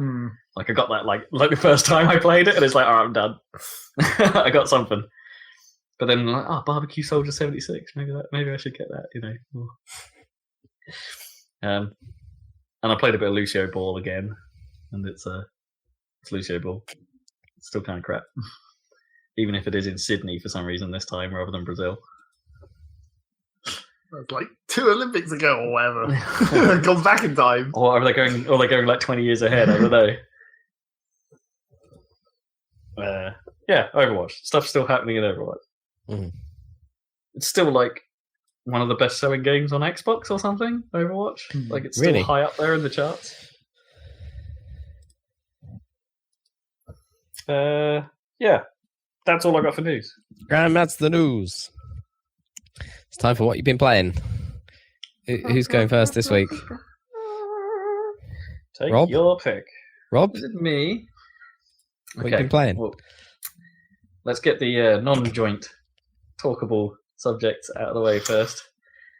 So, I forgot to mention on the last episode that I finished Snake Pass. I just wanted to clarify that. So, look, I finished that game. Yeah. It got quite frustrating towards the end.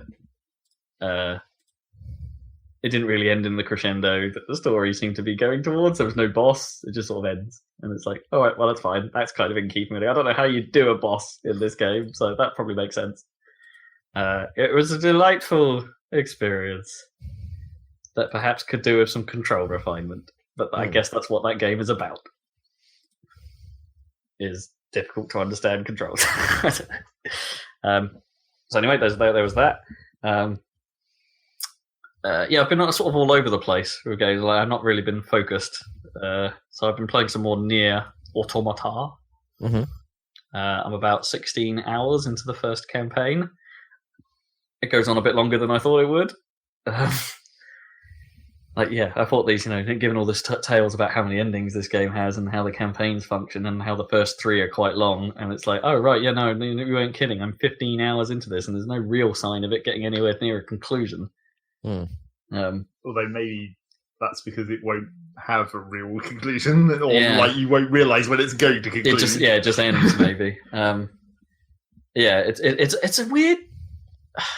I think some of what I liked about it and the first time we talked about it has kind of fallen away a little bit, because I think it does feel padded at the moment. There's an awful lot of backtracking. There's an awful lot of, like, the missions just make you go here, go see this person, now come back and see this person and do this thing. A lot of the side missions feel somewhat unnecessary. There's like their existence doesn't seem to make a lot of sense. Some of the best stuff in that game is where you stumble upon a route that you didn't see before, and you go that way, and there's just a thing to find. Like a bit Zelda-y, I suppose, in that sense, rather than following any particular quest. But there's not many of those.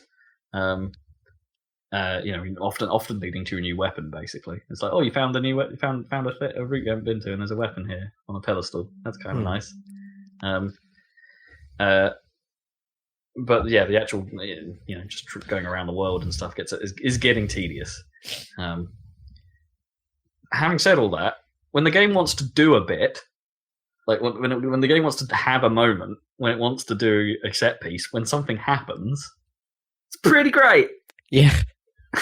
It happens big, and it happens crazy, and it's awesome. When it wants to do boss fights, it's fun. When it wants to expand what is happening with the machines, that's kind of fascinating. Because I've got a number of theories now about how this whole thing carries together. It's like they've explained it a little more, like what's going on. Potential spoiler territory, but it is quite interesting. The basic premise is that some of the machines are disconnecting themselves from the network, so they don't have a hive mind anymore. And as a result of that, they get a bit lost and a bit confused and don't quite know what to do with themselves. And it seems the various factions of machines are latching on to parts of human behavior. Right. But it seems like each faction has latched onto a very specific part of human behavior. So there's the village you come across, there's a cult you come across, there's a monarchy, effectively at one part. Picked their own sort of parts. Yeah, they've all attached to a very specific thing, and I guess they don't know how to deal with that thing. And it's as confusing to them, I think, as it is to you when you come across it, and you're like, what's going on? And the way it does that is pretty cool. But, I wish when the game is doing that, it's pretty great. But it's a shame that sometimes it's, you've got to go do all this grunt work in between sections like that. So I'm definitely still into it. I'm definitely still carrying on, but it's lost a little bit of the magic that it had at the start. And I think a lot of that is just because of retreaded ground. Just cut 50% of your time spent in that game out, and it would be a much better game at the moment. I believe, but we shall see. We shall see how that goes. This could all be part of the fact that actually maybe the whole multiple endings thing should have been a bait and switch, but of course everyone knew about it. So it's like if I didn't know about all the extra stuff that's still to come, maybe my concern about me being 15 hours in and knowing there's all this other stuff still to come, maybe the padding thing wouldn't have been quite so apparent. But yeah, I guess we'll see. There's more of that to come. And I have had, I'm still having a few technical issues with it, but I don't know if I mentioned last time. Get hold of a copy of Borderless Gaming, which is a little GitHub project that someone wrote to force windowed apps into windowless full screen. Yeah, cool. And because in theory, NieR is supposed to support that, but its options don't seem to listen to what you set. So you have to use this thing. Yeah, and running it full screen seems to be problematic for me. So putting it in terms of like stability and in actually making it go to the monitor you want to go to, the game doesn't listen to that either. So yeah, running it in Borderless Gaming sorts all of my problems out, and it just works. So highly recommended you try and find a version of that, and then you'll be good.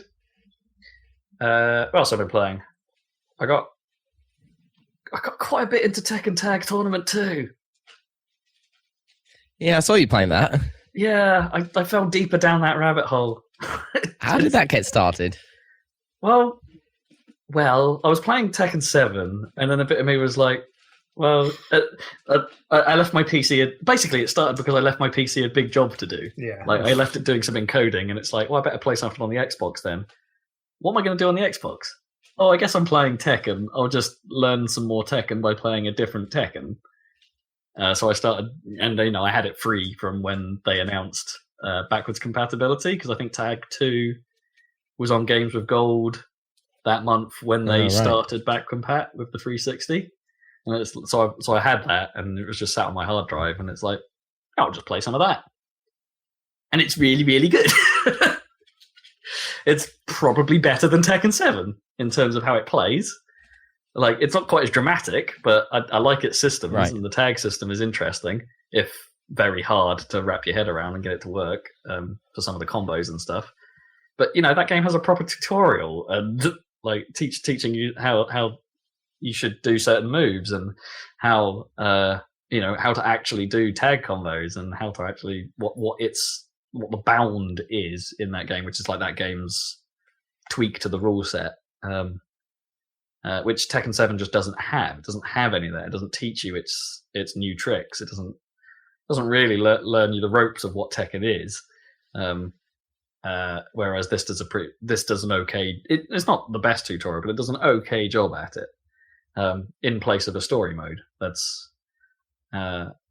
and it has some weird moments. It has some funny set pieces in it, and it's actually very good. And then once you're done with that, actually learning and playing the fighting part of it is very fun. It's just a fun fighter, and it's like it's incredible. It's if you want to play it hardcore, it has that, and it's incredibly demanding, and it's very difficult if you want that.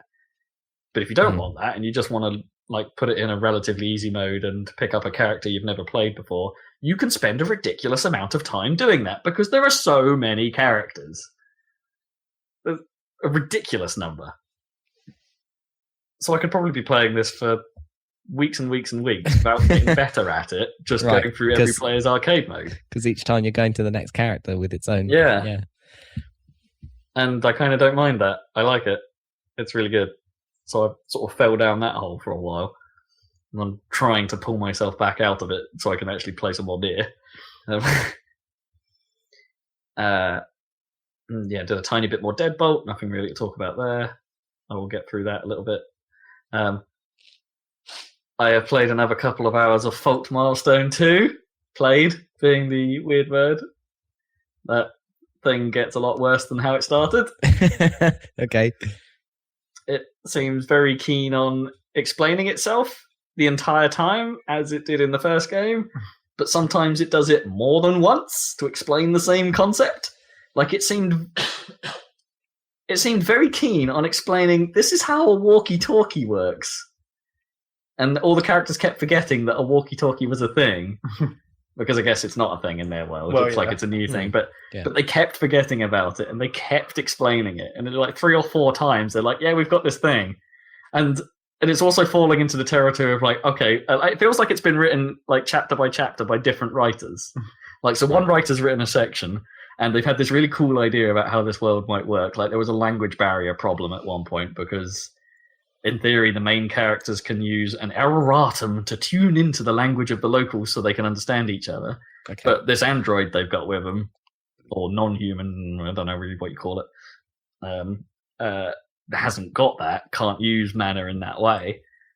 So she has a language barrier problem. And I thought, this could actually be a really interesting mechanic. You could do something with this in this world. Like you could have some awkward confusions and you could make some narrative out of it. No, someone presses a button and a thing happens and it goes away. Like the next writer came in and was like, nope, I can't be dealing with that. Write it out. Great. So there's a few things like that have happened where it's just like, oh, right, no, that's a really interesting idea. Let's see where this goes. Oh, it doesn't. You've just written it out immediately. And so it's can be quite a frustrating read. Don't get me wrong, it's got some things going for it over the first one. There are a few more narrative threads that are a little bit more interesting, and the fact that it has a little side story going on at the same time is a welcome change of pace when it happens. But I hope other visual novels are better, because the frustrating thing is this is really highly rated on Steam. Yeah, that's the thing. They probably aren't. Yeah. That's the trouble.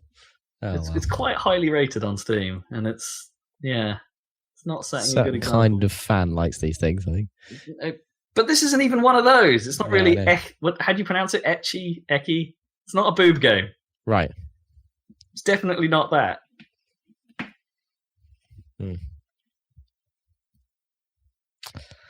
Yeah, I don't know. Yep. Let's talk about the main event. You ready, Zach? You ready to do this? Let's do it. Sonic Mania. Oh yeah, This game's pretty good. Well, I heard it was pretty good. About it because Rob finally decided to give in and not wait for the PC version. Yeah, before this podcast. So I was going to wait for the PC version, which comes out because that was going to suck when I was going to have to talk about it without talking about it. Yeah. So what did you do? I ended up just buying the Xbox version. I was like, Right, I've got a weekend. I've got quite, it's a bank holiday weekend. I've probably got a bit of time here. Bit of Sonic time. Yeah. Well, the original plan, I was going to set my PC some encoding tasks to do, but that kind of, I sort of forgot about that part because I was playing Sonic. And, yeah, it's really good. Like, I was smiling ear to ear before I'd pressed a button. Well, from the intro, because you have to wait for it to do that. That's the thing that sometimes catches people out, where it's like the intro happens after the screen where it tells you to press start. It's like you actually have to wait. Yeah, but so I knew that was the case. So I waited for it, and I just wanted to see what it did as an attract mode. For starters, it's because it's built it's got a nice little sound effect on the intro screen that it's going to fade out. Yeah, and it's like, then what? and it's built because it had that impression of it's built like an old Sonic game. It's built like an old console game. There's going to be an attract mode. That something's going to happen here. Let's wait and see what happens. And then you're treated to this awesome anime Sonic CD style intro. Yeah. Of Sonic, Tails, and Knuckles just mucking about in a world that's basically made of the old style box art of the game. Yeah. It really doesn't have anything to do with the actual game, of course. No, well, apart from the one bit in Studiopolis. Yeah, but then that's not even how the game functions mechanically. You don't go through giant wings through this negative space realm to travel between levels. You just sort of end up in them. But it's awesome. I don't care. It's a really good. Even just I was over the moon. Just they're coming up the lift, and you see the little dial on the lift says 123 km, and you're like, okay. Even they know that 4 was complete shit. Yeah, they're just totally disregarding Sonic 4. This is the truth. Wait. Well, yeah. At that point, you're like, okay, this is what they deem as. What the about sequel. Sonic CD? Okay. Oh well, yeah. Well, even though CD appears quite a lot in the game, they didn't even mention. Yeah, it. they probably should have put that there. But then, in the timeline, Sonic CD is a weird one. It's a spin-off, effectively. And, now they've combined it into this game, so now it's in the timeline. So but then. Oh man, yeah. Let's get straight into it. The references abound. It's not just that it pulls from 123 Knuckles and Sonic CD. They pull from a lot of sources. Well, it's there's reference to Game Gear stuff in here, and Master System. Sonic games. Chaos. It's not important. Not because CD is part of the game in this. It's the other stuff is just set dressing mostly. Well, yeah, but there's direct references and sound effects from Game Gear games in this. Sure, but that's not the same as an entire level from CD, and the future mechanic makes an appearance as well. Oh yeah, no, that's awesome. Which how the fuck does that work? I mean, it's just there. It's just there, and it's cool. It's like a transition between levels. They do the Sonic CD time travel thing to swap between Act 1 and 2 of a zone, and it's awesome. I mean, that's the problem with doing that in that one case is a lot of the time it just fades out and you're in the next level and it doesn't make any sense. There are have the ones that have a cutscene between levels, that's where it makes sense. I agree with you. There are some zone cuts in this where it's just how did I get here? Yeah. How have I swapped between right. And not just timelines, but because hang on, roll it back a little. We need to explain. I keep saying that about fucking Stardust Speedway, and that's the one that is the most out of place because it's if you're taking CD as canonical, that Stardust Speedway is on fucking Tiny Planet and it's a whole thing, and it's that doesn't even make sense that you can just walk there. Yeah, and they mess around with the idea of the Sonic 3 levels are supposed to be on the floating island, and you somehow then get off the floating island. Well, you get teleported right at the start. I mean, that's fine, right? I guess, yeah. Green Hill from Angel Island, yeah. But then there are times where you go back. Well, then there's the ones where it doesn't have a transition and you just appear. So anyway, yeah, that's as Zach touched on. Then sort of one of the major premises of why you're going back to these old zones is robots have found a Chaos Emerald. They do something to the Emerald. Well. All right, I don't know that at this point, but apparently in the manual it specifically says what it is. There's a manual? If you had the collector's edition. Okay, right. I don't remember what it's called. It's something Ruby. Okay, anyway, there's a thing, yeah, and then they touch it, and it makes the screen go negative, and then you're teleported into old zones. and it's time travel, basically. kind of Because Robotnik does it to you a couple of other times through the story. Right. Yeah. He gets the ruby and then you get teleported to a different place. And it's almost always back. Like when that tends to happen when you've played a new zone and then you end up back in an old zone and working your way through them, and it's kind of it works basically. Like other than some of the transitions that don't make a whole lot of sense, it's like who cares? It's a Sonic game, and it's the whole thing just feels spot on perfect. I've heard a lot of people saying that it's not the same as the originals, but it's one of those ones where it makes you think it's the original. Like it's good enough or improved in maybe from how the original games felt that it has the impression of, oh right, Sonic, without you realizing what they've changed. To make it work. Right, So, right. I don't know. I'm sure someone out there has done a deep analysis already, but at this point in time, I don't care. It feels like Sonic. And it feels like Sonic to you, who's like a connoisseur, I'd say. Yeah, I've got no real problems with how that game feels at all. Other than, I don't know, the bubble shield occasionally likes to bounce on its own, but I'm pretty sure it did that in Sonic 3 as well. Are you using like the new like fall into a spin thing? That seems cool. So I'm not really, basically because when I guess that's a good time trial thing, but like I don't know, like there's it doesn't actually give you enough speed. That's the main problem. No, you don't get like a full spin dash out of it. You can't charge it up like you can with a regular spin dash to get a lot of speed. But also the level design is quite complex in that there's tons of different routes on all the levels, and so you're kind of always fighting the urge to go fast. Not really. Oh, I am, because it's like, I want to go try and find the special rings, and I don't want to just blitz through the levels. I want to see if there's a way to get to the better route. And well, this is my fundamental problem with Sonic, and always has been, is like it's kind of pulling you two directions. One is got to go fast. The other is want to see all the cool stuff. So I think in a way that just play as Tails or Knuckles, and then that solves that problem. Yeah, but I guess they're the exploratory characters, I guess. But yeah. I've never really minded that. Like, I'll do this first playthrough with a sort of mixed style. If I want to go fast, I'll do time trial mode, and just focus on it because that's all there'll be to do. Whereas, I'm in a weird way playing it in this sort of semi-fast, semi-slow style is, it's all right. It's like it pads it out a little bit because let's be honest, Sonic games are short. Well, this one isn't that short. And this one's like Sonic 3 and Knuckles length. Well, it's like 2 games. Yeah. So but the stages the stages feel more complex. Well, and they're longer in general. Some of them are longer. Well, all of them are longer. Like, some of them are intentionally shorter to make room for a long boss fight. Like what? Stardust Speedway. The one with Metal Sonic's actually quite a short stage, but the Metal Sonic fight takes quite a while. It seemed that short to me. Seemed like a normal length. I mean, maybe not Sonic CD length because those levels were always they were pretty big. Yeah. But compared to the other levels, it doesn't really seem much shorter. And then the boss does take forever. So.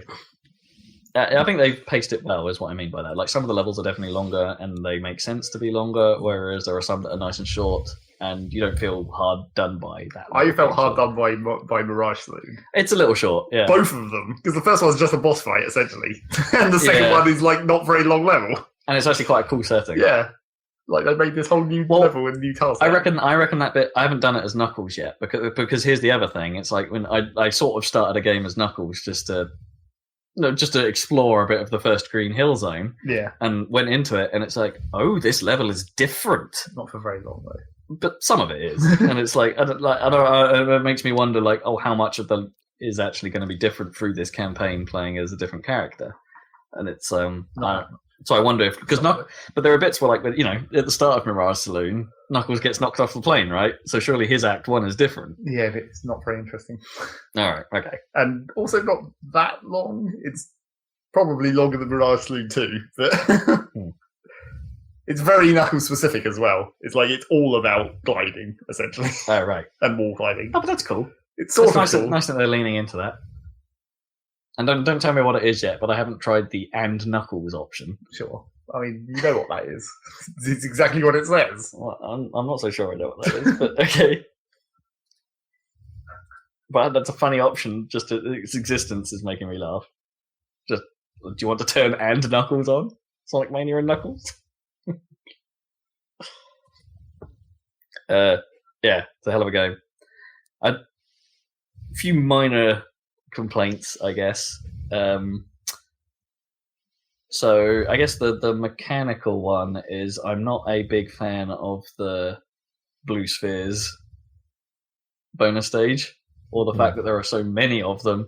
They don't do anything, so like in a way they do something. They do something Just eventually, not something you need to do. but not something as part of the main game, I guess. No. And it's like, because there are so many of them, and because that game hasn't changed from the Sonic 3 stuff, it's still as problematic as it was back then. It's not really problematic. Oh, I don't know. I don't think it's aged massively well. It's better in this version. It's like better frame rate, so you can actually predict your movements much better. No, those things always ran at like a silky smooth 60. Back on the Genesis. Not exactly the same though, because there's a bit better. The animation. There's a little bit better. Run at 60 exactly. There's a little bit better scaling. That too. You can see further away easier. Yeah, but because of high resolution in general. I guess. I mean, there's still sprites. Yeah, and it's still pixely. Yeah, but not as pixely. And it's but yeah, I don't know. I just find those things a bit of a nightmare to comprehend, and they get a bit eye fucking, and they're not that bad. Yeah, I mean, at least there's new ones. I know some people are super fond of them, but I'm kind of not. They're okay, but they're not.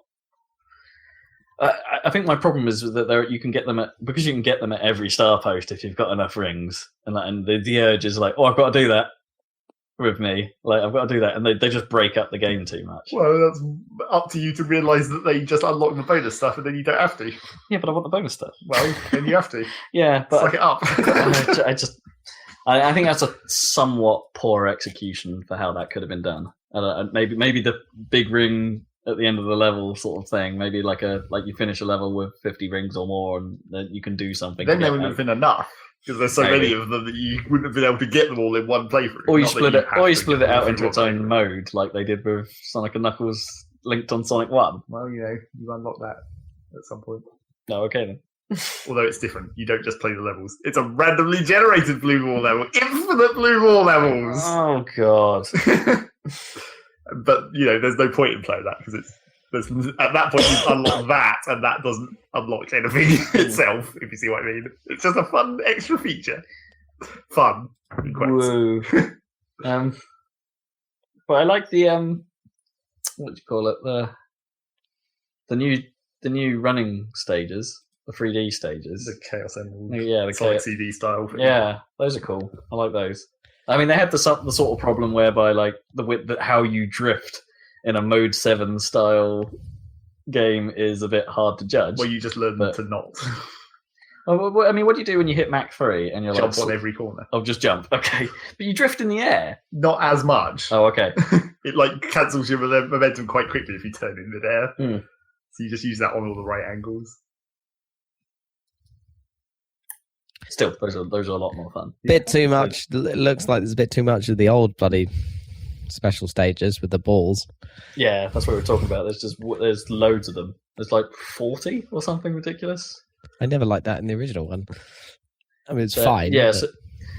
I guess you're a little bit more extreme than my opinion. And I always thought they got the job done, but because you only needed to do 7 of them in Sonic 3 and another 7 in Sonic and Knuckles, that wasn't too bad, I suppose, but some of these new ones are quite hard and or confusing or difficult to see, and then it not only wants you to do them just to get the emeralds, it wants you to perfect them as well. Well, I mean, it's like now there's a reason to perfect them, because before there wasn't. It was like, I got an extra continue. And what, 50,000 points if you're playing also points. Woo. Yeah.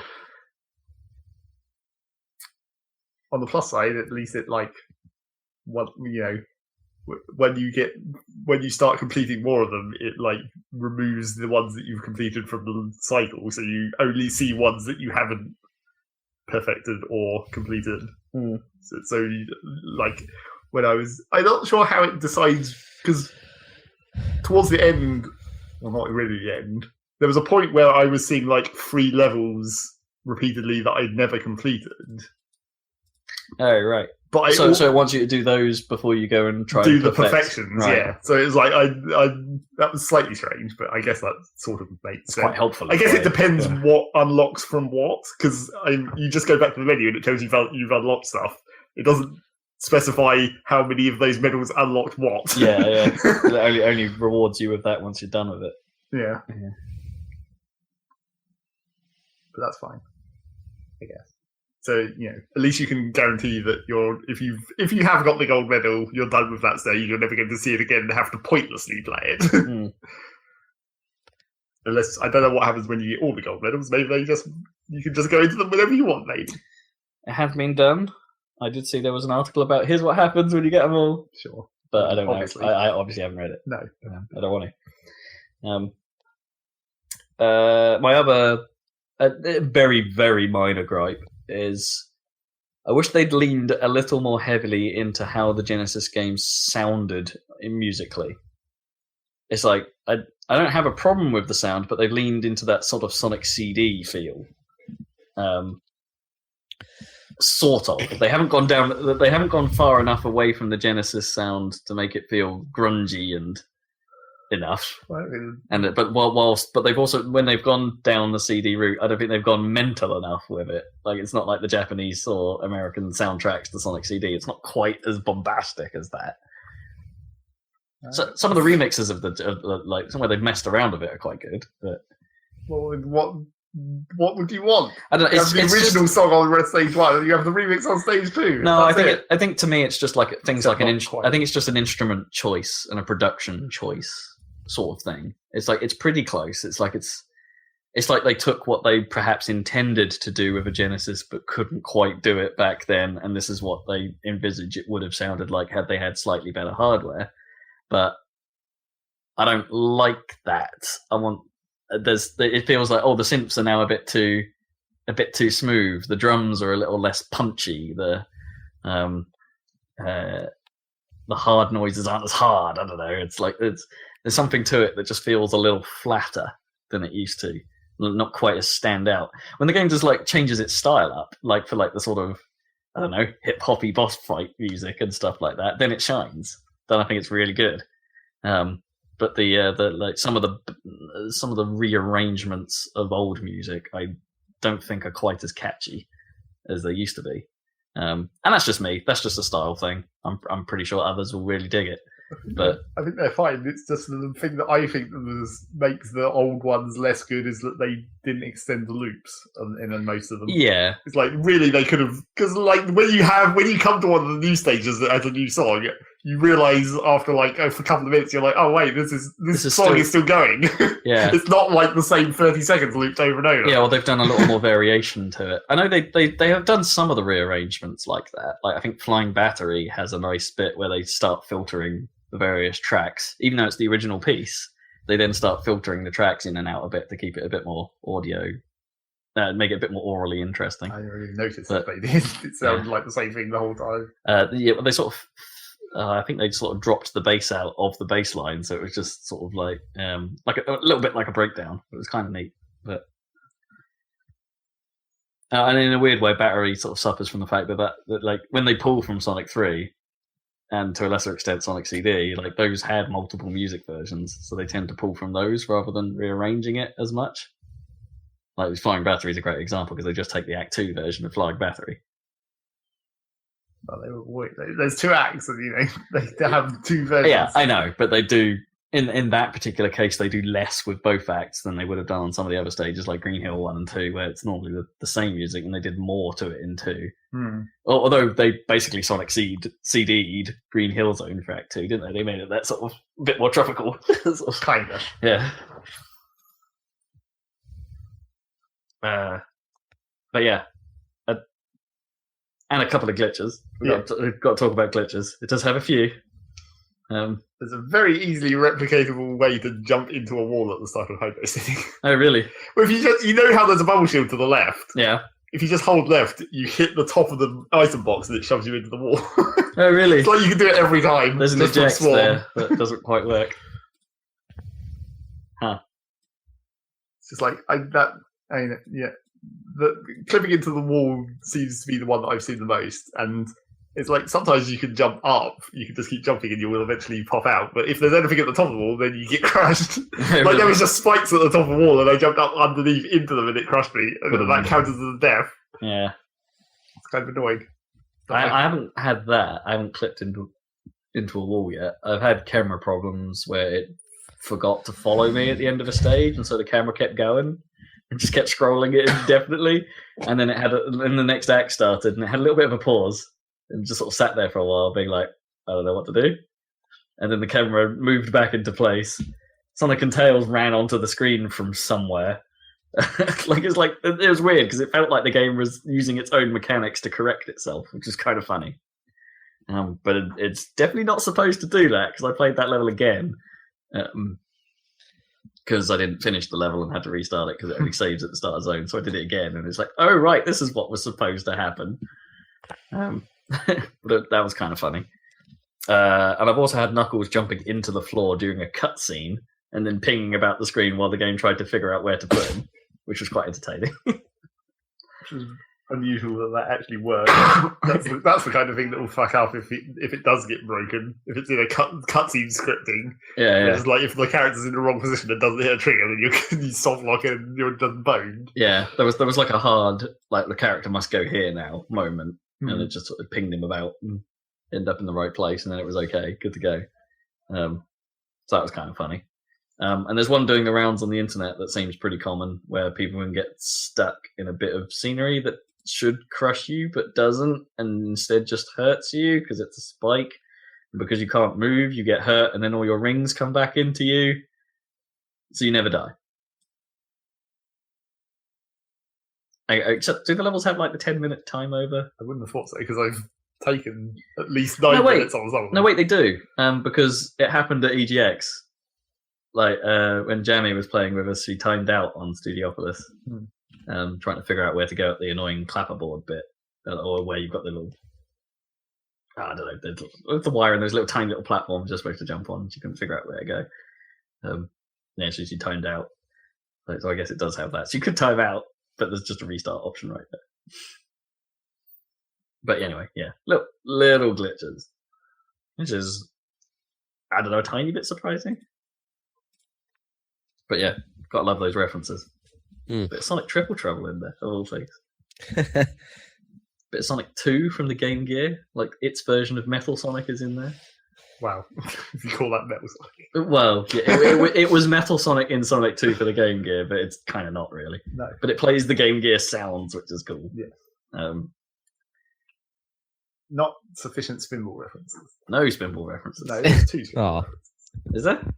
The transmission sound effect from the TV vans on Studiopolis. And also at the start of Chemical Plant, when the water drops on you, it's the animation he used when jumping out of the water at the start of Spinball. Yeah, the sort of shake your head thing. Oh, yeah. I missed those. My favourite one, even though it's not actually that interesting, it was the one that I saw and I was like, I know what that reference is. It was when in Studiopolis again, because that's just a reference factory. Oh yeah, there's tons of stuff there. But there's one of the like scrolling text LED displays just has all the words that it used in colours for the stunts, like awesome, amazing, excellent. They just scroll past. Wow! I was like, that's weird. That's a weird reference to make. That's quite funny. But it is the same language they used in Unleashed. Well, yeah, it's the same because it's the same sequence. Unleashed in Colours, yeah.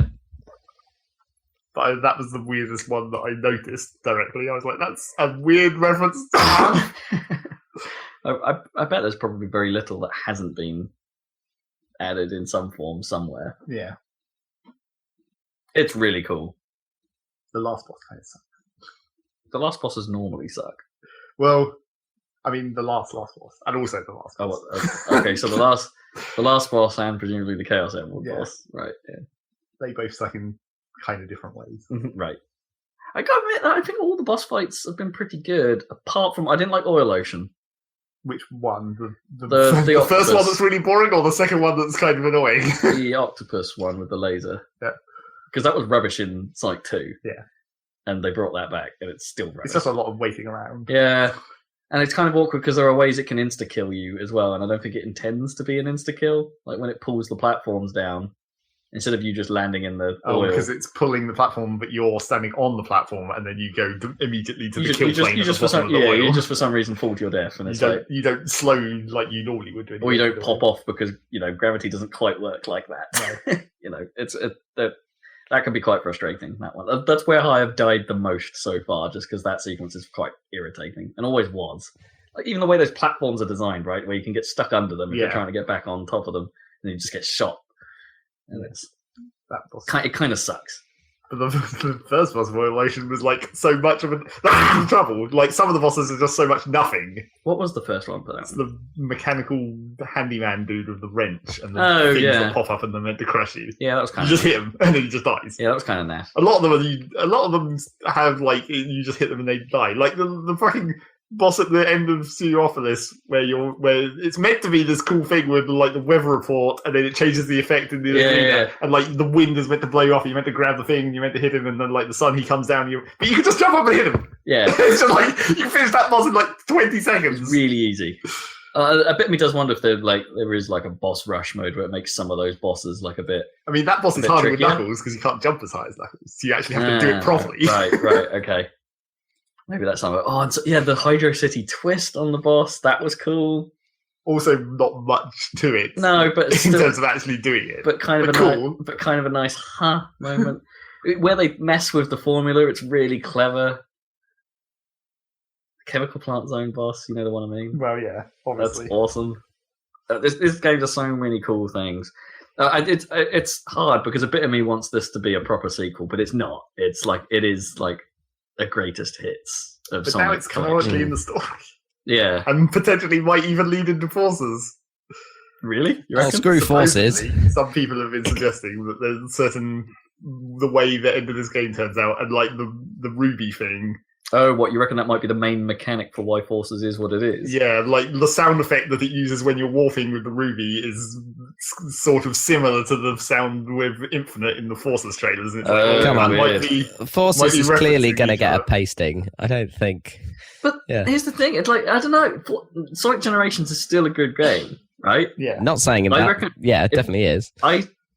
I'm on the side where I still think Forces will be a good game, and it will be probably be a pretty. At least good, a third of it will be a good game. At least a third of it will be a good game. Yeah. I reckon it'll still be a pretty good Sonic game by Sonic game standards. But it's going to have a real hard battle when this has just happened. It's not going to make it, man. And it's just like, this is the best that Sonic has ever been. More interesting is what were these guys going to do next? Are they going to make an actual sequel? Yeah. Or what does the world's best Sonic programmer, Christian Whitehead, do next? Yeah, exactly. Double down. I mean, maybe they make a non-greatest hits. A non-referential Sonic game. Let's just make the next one. Make the next one where every level is new. Wait until after Forces, where they link that back into that story. But then saying that, in a weird way, the new stages are probably the bigger disappointments of this game. Like, I don't know, Studiopolis is quite complex. Mirage Saloon is cool but short. What's the Press Garden? That's the good one. Oh, I don't really like that. I think it's quite busy, quite a bit Mushroom Forest or whatever that is, but more complex and irritating. It's a neat idea, but it doesn't quite hang with me. And it's got more of those routes that you can only attempt once. Like there are a few routes that like will break if you don't get it right the first time. I guess. And it's so I found that a slightly more frustrating experience. But it's also, in some ways it's the cleverer level because there are actual sort of like, oh, you've got to go do this thing in order to progress. It's got like a little mini puzzle in there. It's actually... It's got a lot of mechanics, that's the important thing. In some ways it's a more inventive level, but I'm not sure I want that. Yeah, I don't know. Also, I'm not sure I like the look of it either, the sort of green and pinkness of it. But that's just me. I can see why, for some people, that'll be exactly what they want, but I'm not so much of a fan of that one. Didn't have good bosses, though. That was the one main problem with it. Both the bosses kind of sucked. I can't even remember what they were. The saw-bladed dude that you had to make hit the metal crates. Oh yeah, that was rubbish. Yep, and the shinobi dude. No, I take it back. That's the worst boss. Because I just I wasn't quite sure what the correct approach to do it was. It doesn't telegraph it very well. I mean, it shows you it at the start, like really briefly, if you happen to be looking at it as it was. It shows you the concept of its thing breaking when it hits a metal crate. But then it's its attack doesn't go far enough if you're standing on the crate. You have to be like standing next to the crate. And it's like, that's just really dumb. They should have just made that attack longer range and then it would have worked perfectly fine. Yeah, getting it to attack where you wanted, because you can't just goad it into where you are and then jump away because it doesn't go that far. No. I did not like that at all. There's a couple of things in general in that game where it's just like stuff that isn't telegraphed very well. And it's just like, I mean, this is a Sonic game, so obviously it can't have tutorials or anything like that. Yeah, no, it just drops you in. And it tries to, like, with the chemicals in Chemical Plant, where at the start of Zone 2, you jump on the plungers, and it pans the camera down specifically to show you what's happening, and then it's like, okay, you don't really have anywhere to go, so you're just going to jump on it, and then it shows you that it's bouncy, and then you do the green one, it like shows you that's really bouncy. Yeah. It's like, that makes sense. But then there's that bit later on in the level where you fly into this room, you land on a plunger, it makes this little pool green, and then everyone's like, where the fuck do I go? Oh, yeah, because there's just like one specific tile where there's a pipe sticking in the ceiling, which looks like any other pipe, might be an exit pipe. But if you happen to bounce perfectly vertically to hit that one tile, that's where you have to go to get out of the room. Yeah, that's not... I mean, I totally found that by accident. Yeah, exactly. Because it's like, there must be something there, because you're just trapped in this room, and it's like, why else would you have hit that plunger to make that thing go green? But everyone is always like, where do I go? And it's like, that's not very well designed, I guess. But that green bounce noise, though. Well, you got to go bork. Yeah, but it's such a fat bork. Bork. It's almost toneful. It's almost bass. Bork. Yeah. It's cool. Yeah, it's a really excellent game. Yeah. And what I'm loving about this is it's like the praise it's getting, not just from Sonic fans who are like coming out going, this is one hell of a Sonic game, but I think it's good enough that people who aren't Sonic people are coming into it going, like, this is legitimately actually good. Yeah. Which is true. And it also throws into light that things have been bad. Oh, yeah. But there you go. Well, also, this, I just love that this is one of those stories where, like, I know I've made a big deal of this on the cast a million times, but the humility of Sega picking up Christian Whitehead after making that fan Sonic CD project, turning that into a real thing, and now the best Sonic game probably ever made has come as a result of that. Yeah, absolutely. That's an amazing story. Yeah, it's a great story. It's like, and well played, Sega. You've finally done it. Yeah, for sure. Sonic Mania. Play that game shit. of the week. Yeah, game of the week. I'm running out of time here. Seg, what else have you been playing other than that? Well, I played some out Rocket League, as I do. Continue to maintain skills, I suppose, before the goddamn finals happen. Gotta maintain. Yeah, you gotta maintain. It's been weird because my rank in solo has been going very precisely between like Platinum 1 and Diamond 3, almost on a perfect like regular sine wave. It's like I've been traversing exactly, just going straight up, straight down, straight up, straight down. It's like, well, this is annoying. And I also find it funny whenever I go to Platinum 3 and you see all the people who are with the tag of Season 3 Grand Champion. It's like, oh, here's all the boosted people. They're still in Platinum 3. Yeah, right. All these people who don't deserve the Grand Champion stuff. You can always tell because they suck. So there's that. Is that like the bottom rank they're allowed to be or something? No, I think it's just like where that kind of person ends up in terms of skill. The kind of person who would go get boosted. Right. A bit like me, I suppose. Like but not as extreme. You didn't intentionally boost way beyond your skill rank just because you wanted the fancy stuff. Right, sure. Yeah. I'm only boosted because you're on the team. That's fine. Yeah, and that's a team thing. Yeah. I mean, sometimes you can come some of the Grand Champion people that I see where it's like they're good, but they're obviously used to working with a team, which is probably where they got their Grand Champion. Sure, yeah. but outside their team, they're not so hot. Yeah, I get that. So yeah, there's that. I played not very much Splatoon, I guess. Really? Is that starting to die down for you? Well, it's because I had other stuff to do, I guess. Yeah. There was Sonic and some other things. And there's been some new addition. There's another new addition, right? The new weapon dropped. Yeah, a couple of new weapons, I think. And there's a new map for Salmon Run that I haven't got to play yet. Ooh, nice. Because Salmon Run's on its weird timer, so I haven't actually played it since that map has been out. Yeah, no, that's good, because 2 seemed a little thin. 2 was clearly not enough. And there's a new regular map, but it's not even the map they used in the Splatfest, which I thought was even weirder. Right, so they're reordering what you expected. I wanted that map from the Splatfest. I thought that level was fine. But then maybe there's another Splatfest coming up, so maybe they'll reuse it there. Yeah, maybe they weren't happy with the tuning. Maybe. But yeah, I played a small amount more Splatoon. I actually think that I might actually like the blaster gun that I'm using. It's not the regular one, it's like the faster firing one. Like less damage, less... I don't know what exactly the stat difference is. It seems like probably less damage but faster firing. But I've definitely got pretty decent with it. I think there were a couple that did less damage on direct hit, like so you had to hit them at explosion range or something in the original. Yeah, I'm still. I mean, I could just go into fucking test fire range and actually see, but it seems like it still does more or less the same damage on a direct hit. Like when you're fighting too close. As long as you can actually just aim directly at them and hit them with it, it still seems to do sufficient damage. Yeah, which is where I came a cropper on a lot. Like people were using when I was playing the original, a lot of people would use the slow firing blasters, right, and just line up a single shot on your face, like get right up in your grill, pop up and go boot like a shotgun, like just with it. And I guess that kind of makes sense because that was an insta kill on some of them. But yeah, I just find it much too useful for shooting around corners, basically.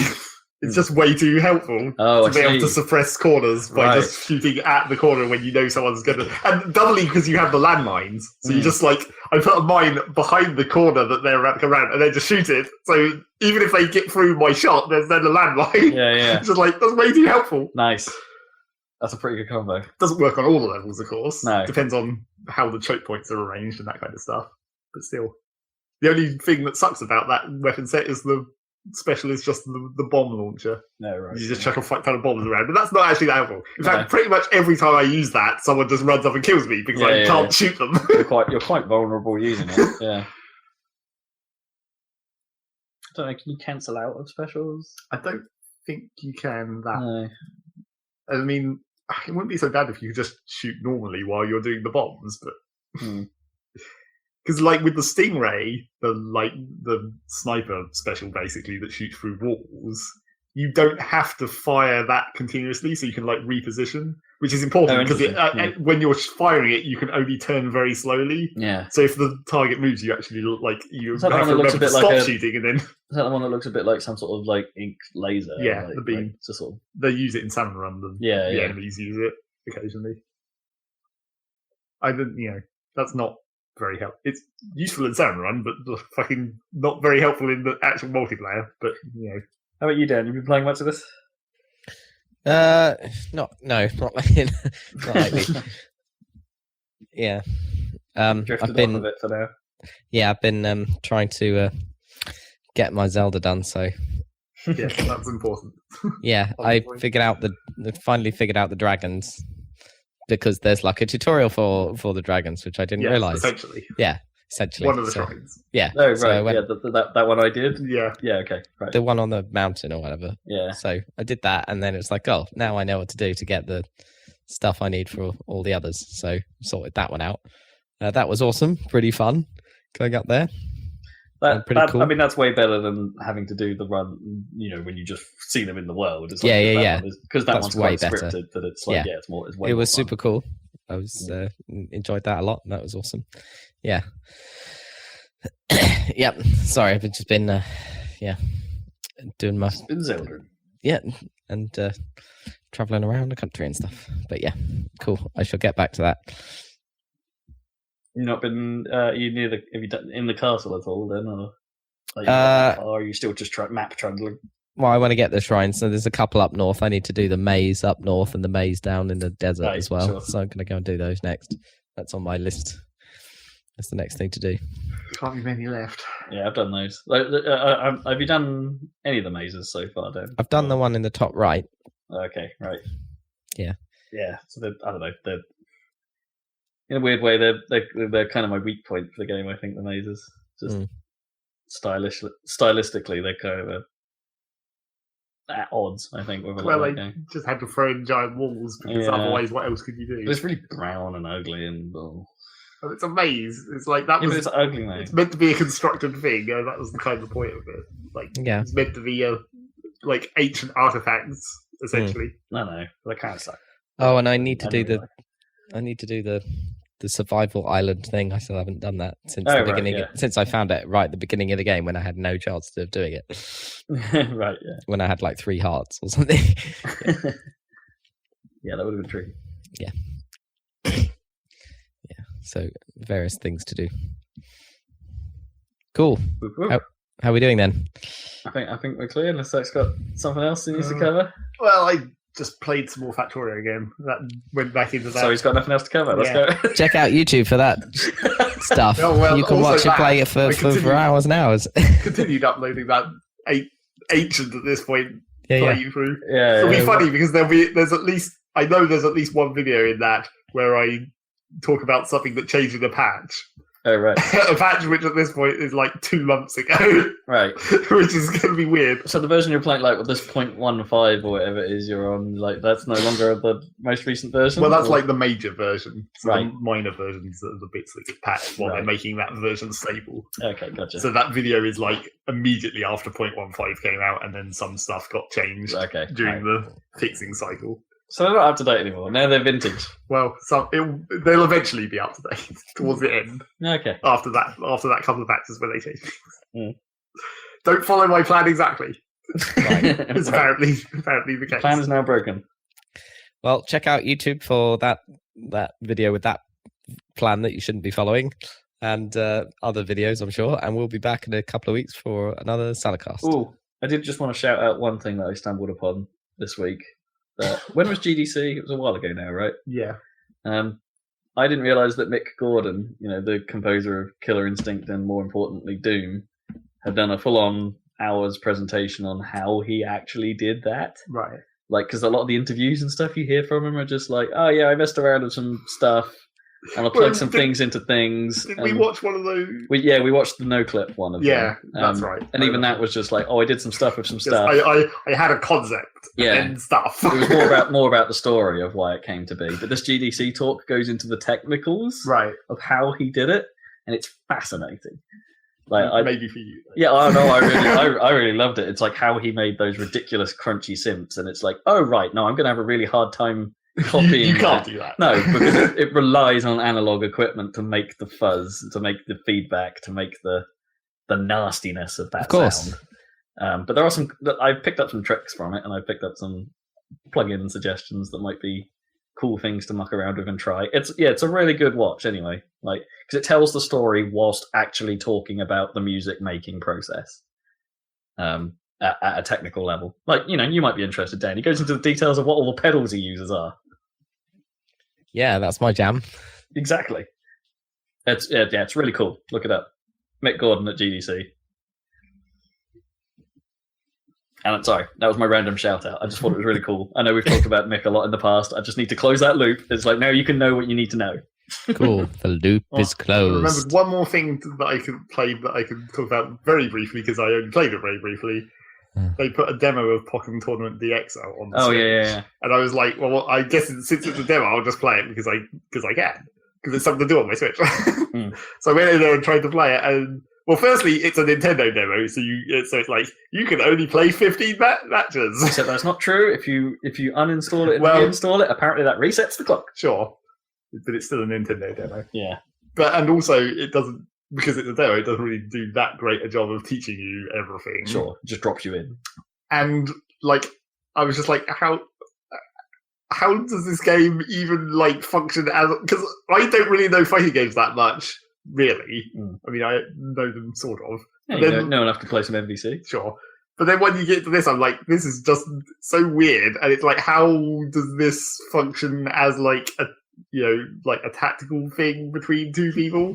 Like when you're in the field phase, you just have a button which is just go and attack, and it just automatically locks onto them. And you either have a ranged version or your character moves up to them and it goes into melee. And it's like, where's the tactics in that? Yeah. Just mash the button until something happens. I think a lot of people had a bit of trouble with that, and what changes the phases. It just seems like you just do damage and then it changes and then you're in this other mode, and even that's weird. And that's where the tutorial that was in the demo didn't really explain anything either, because it's just hit the button and you hit them. But there's clearly different directional moves. I mean, obviously, because it's a fighting game. At a certain point, it's not just one button. So it's you don't really have much a chance to experiment in this demo, and it doesn't teach you about it either. So it just seems weird, and also it doesn't look as good as I thought it would. It looks kind of fuzzy in some ways. It seems like the resolution is weirdly low. Oh, right. You reckon it because it's a port from Wii U that they just bumped it to 1080 and be done with it? Yeah, I don't know. Just slightly strange. Interesting. So that's that. All right, yeah, we're done here. Sorry, we padded it a little bit, but we're done. Dan can go watch his Game of Thrones. It's time for the finale. It's time. Will it be? Is winter here? God knows. I think it's supposed to have arrived. Anyway, right. Catch you next time. Cheers all. Bye. Bye.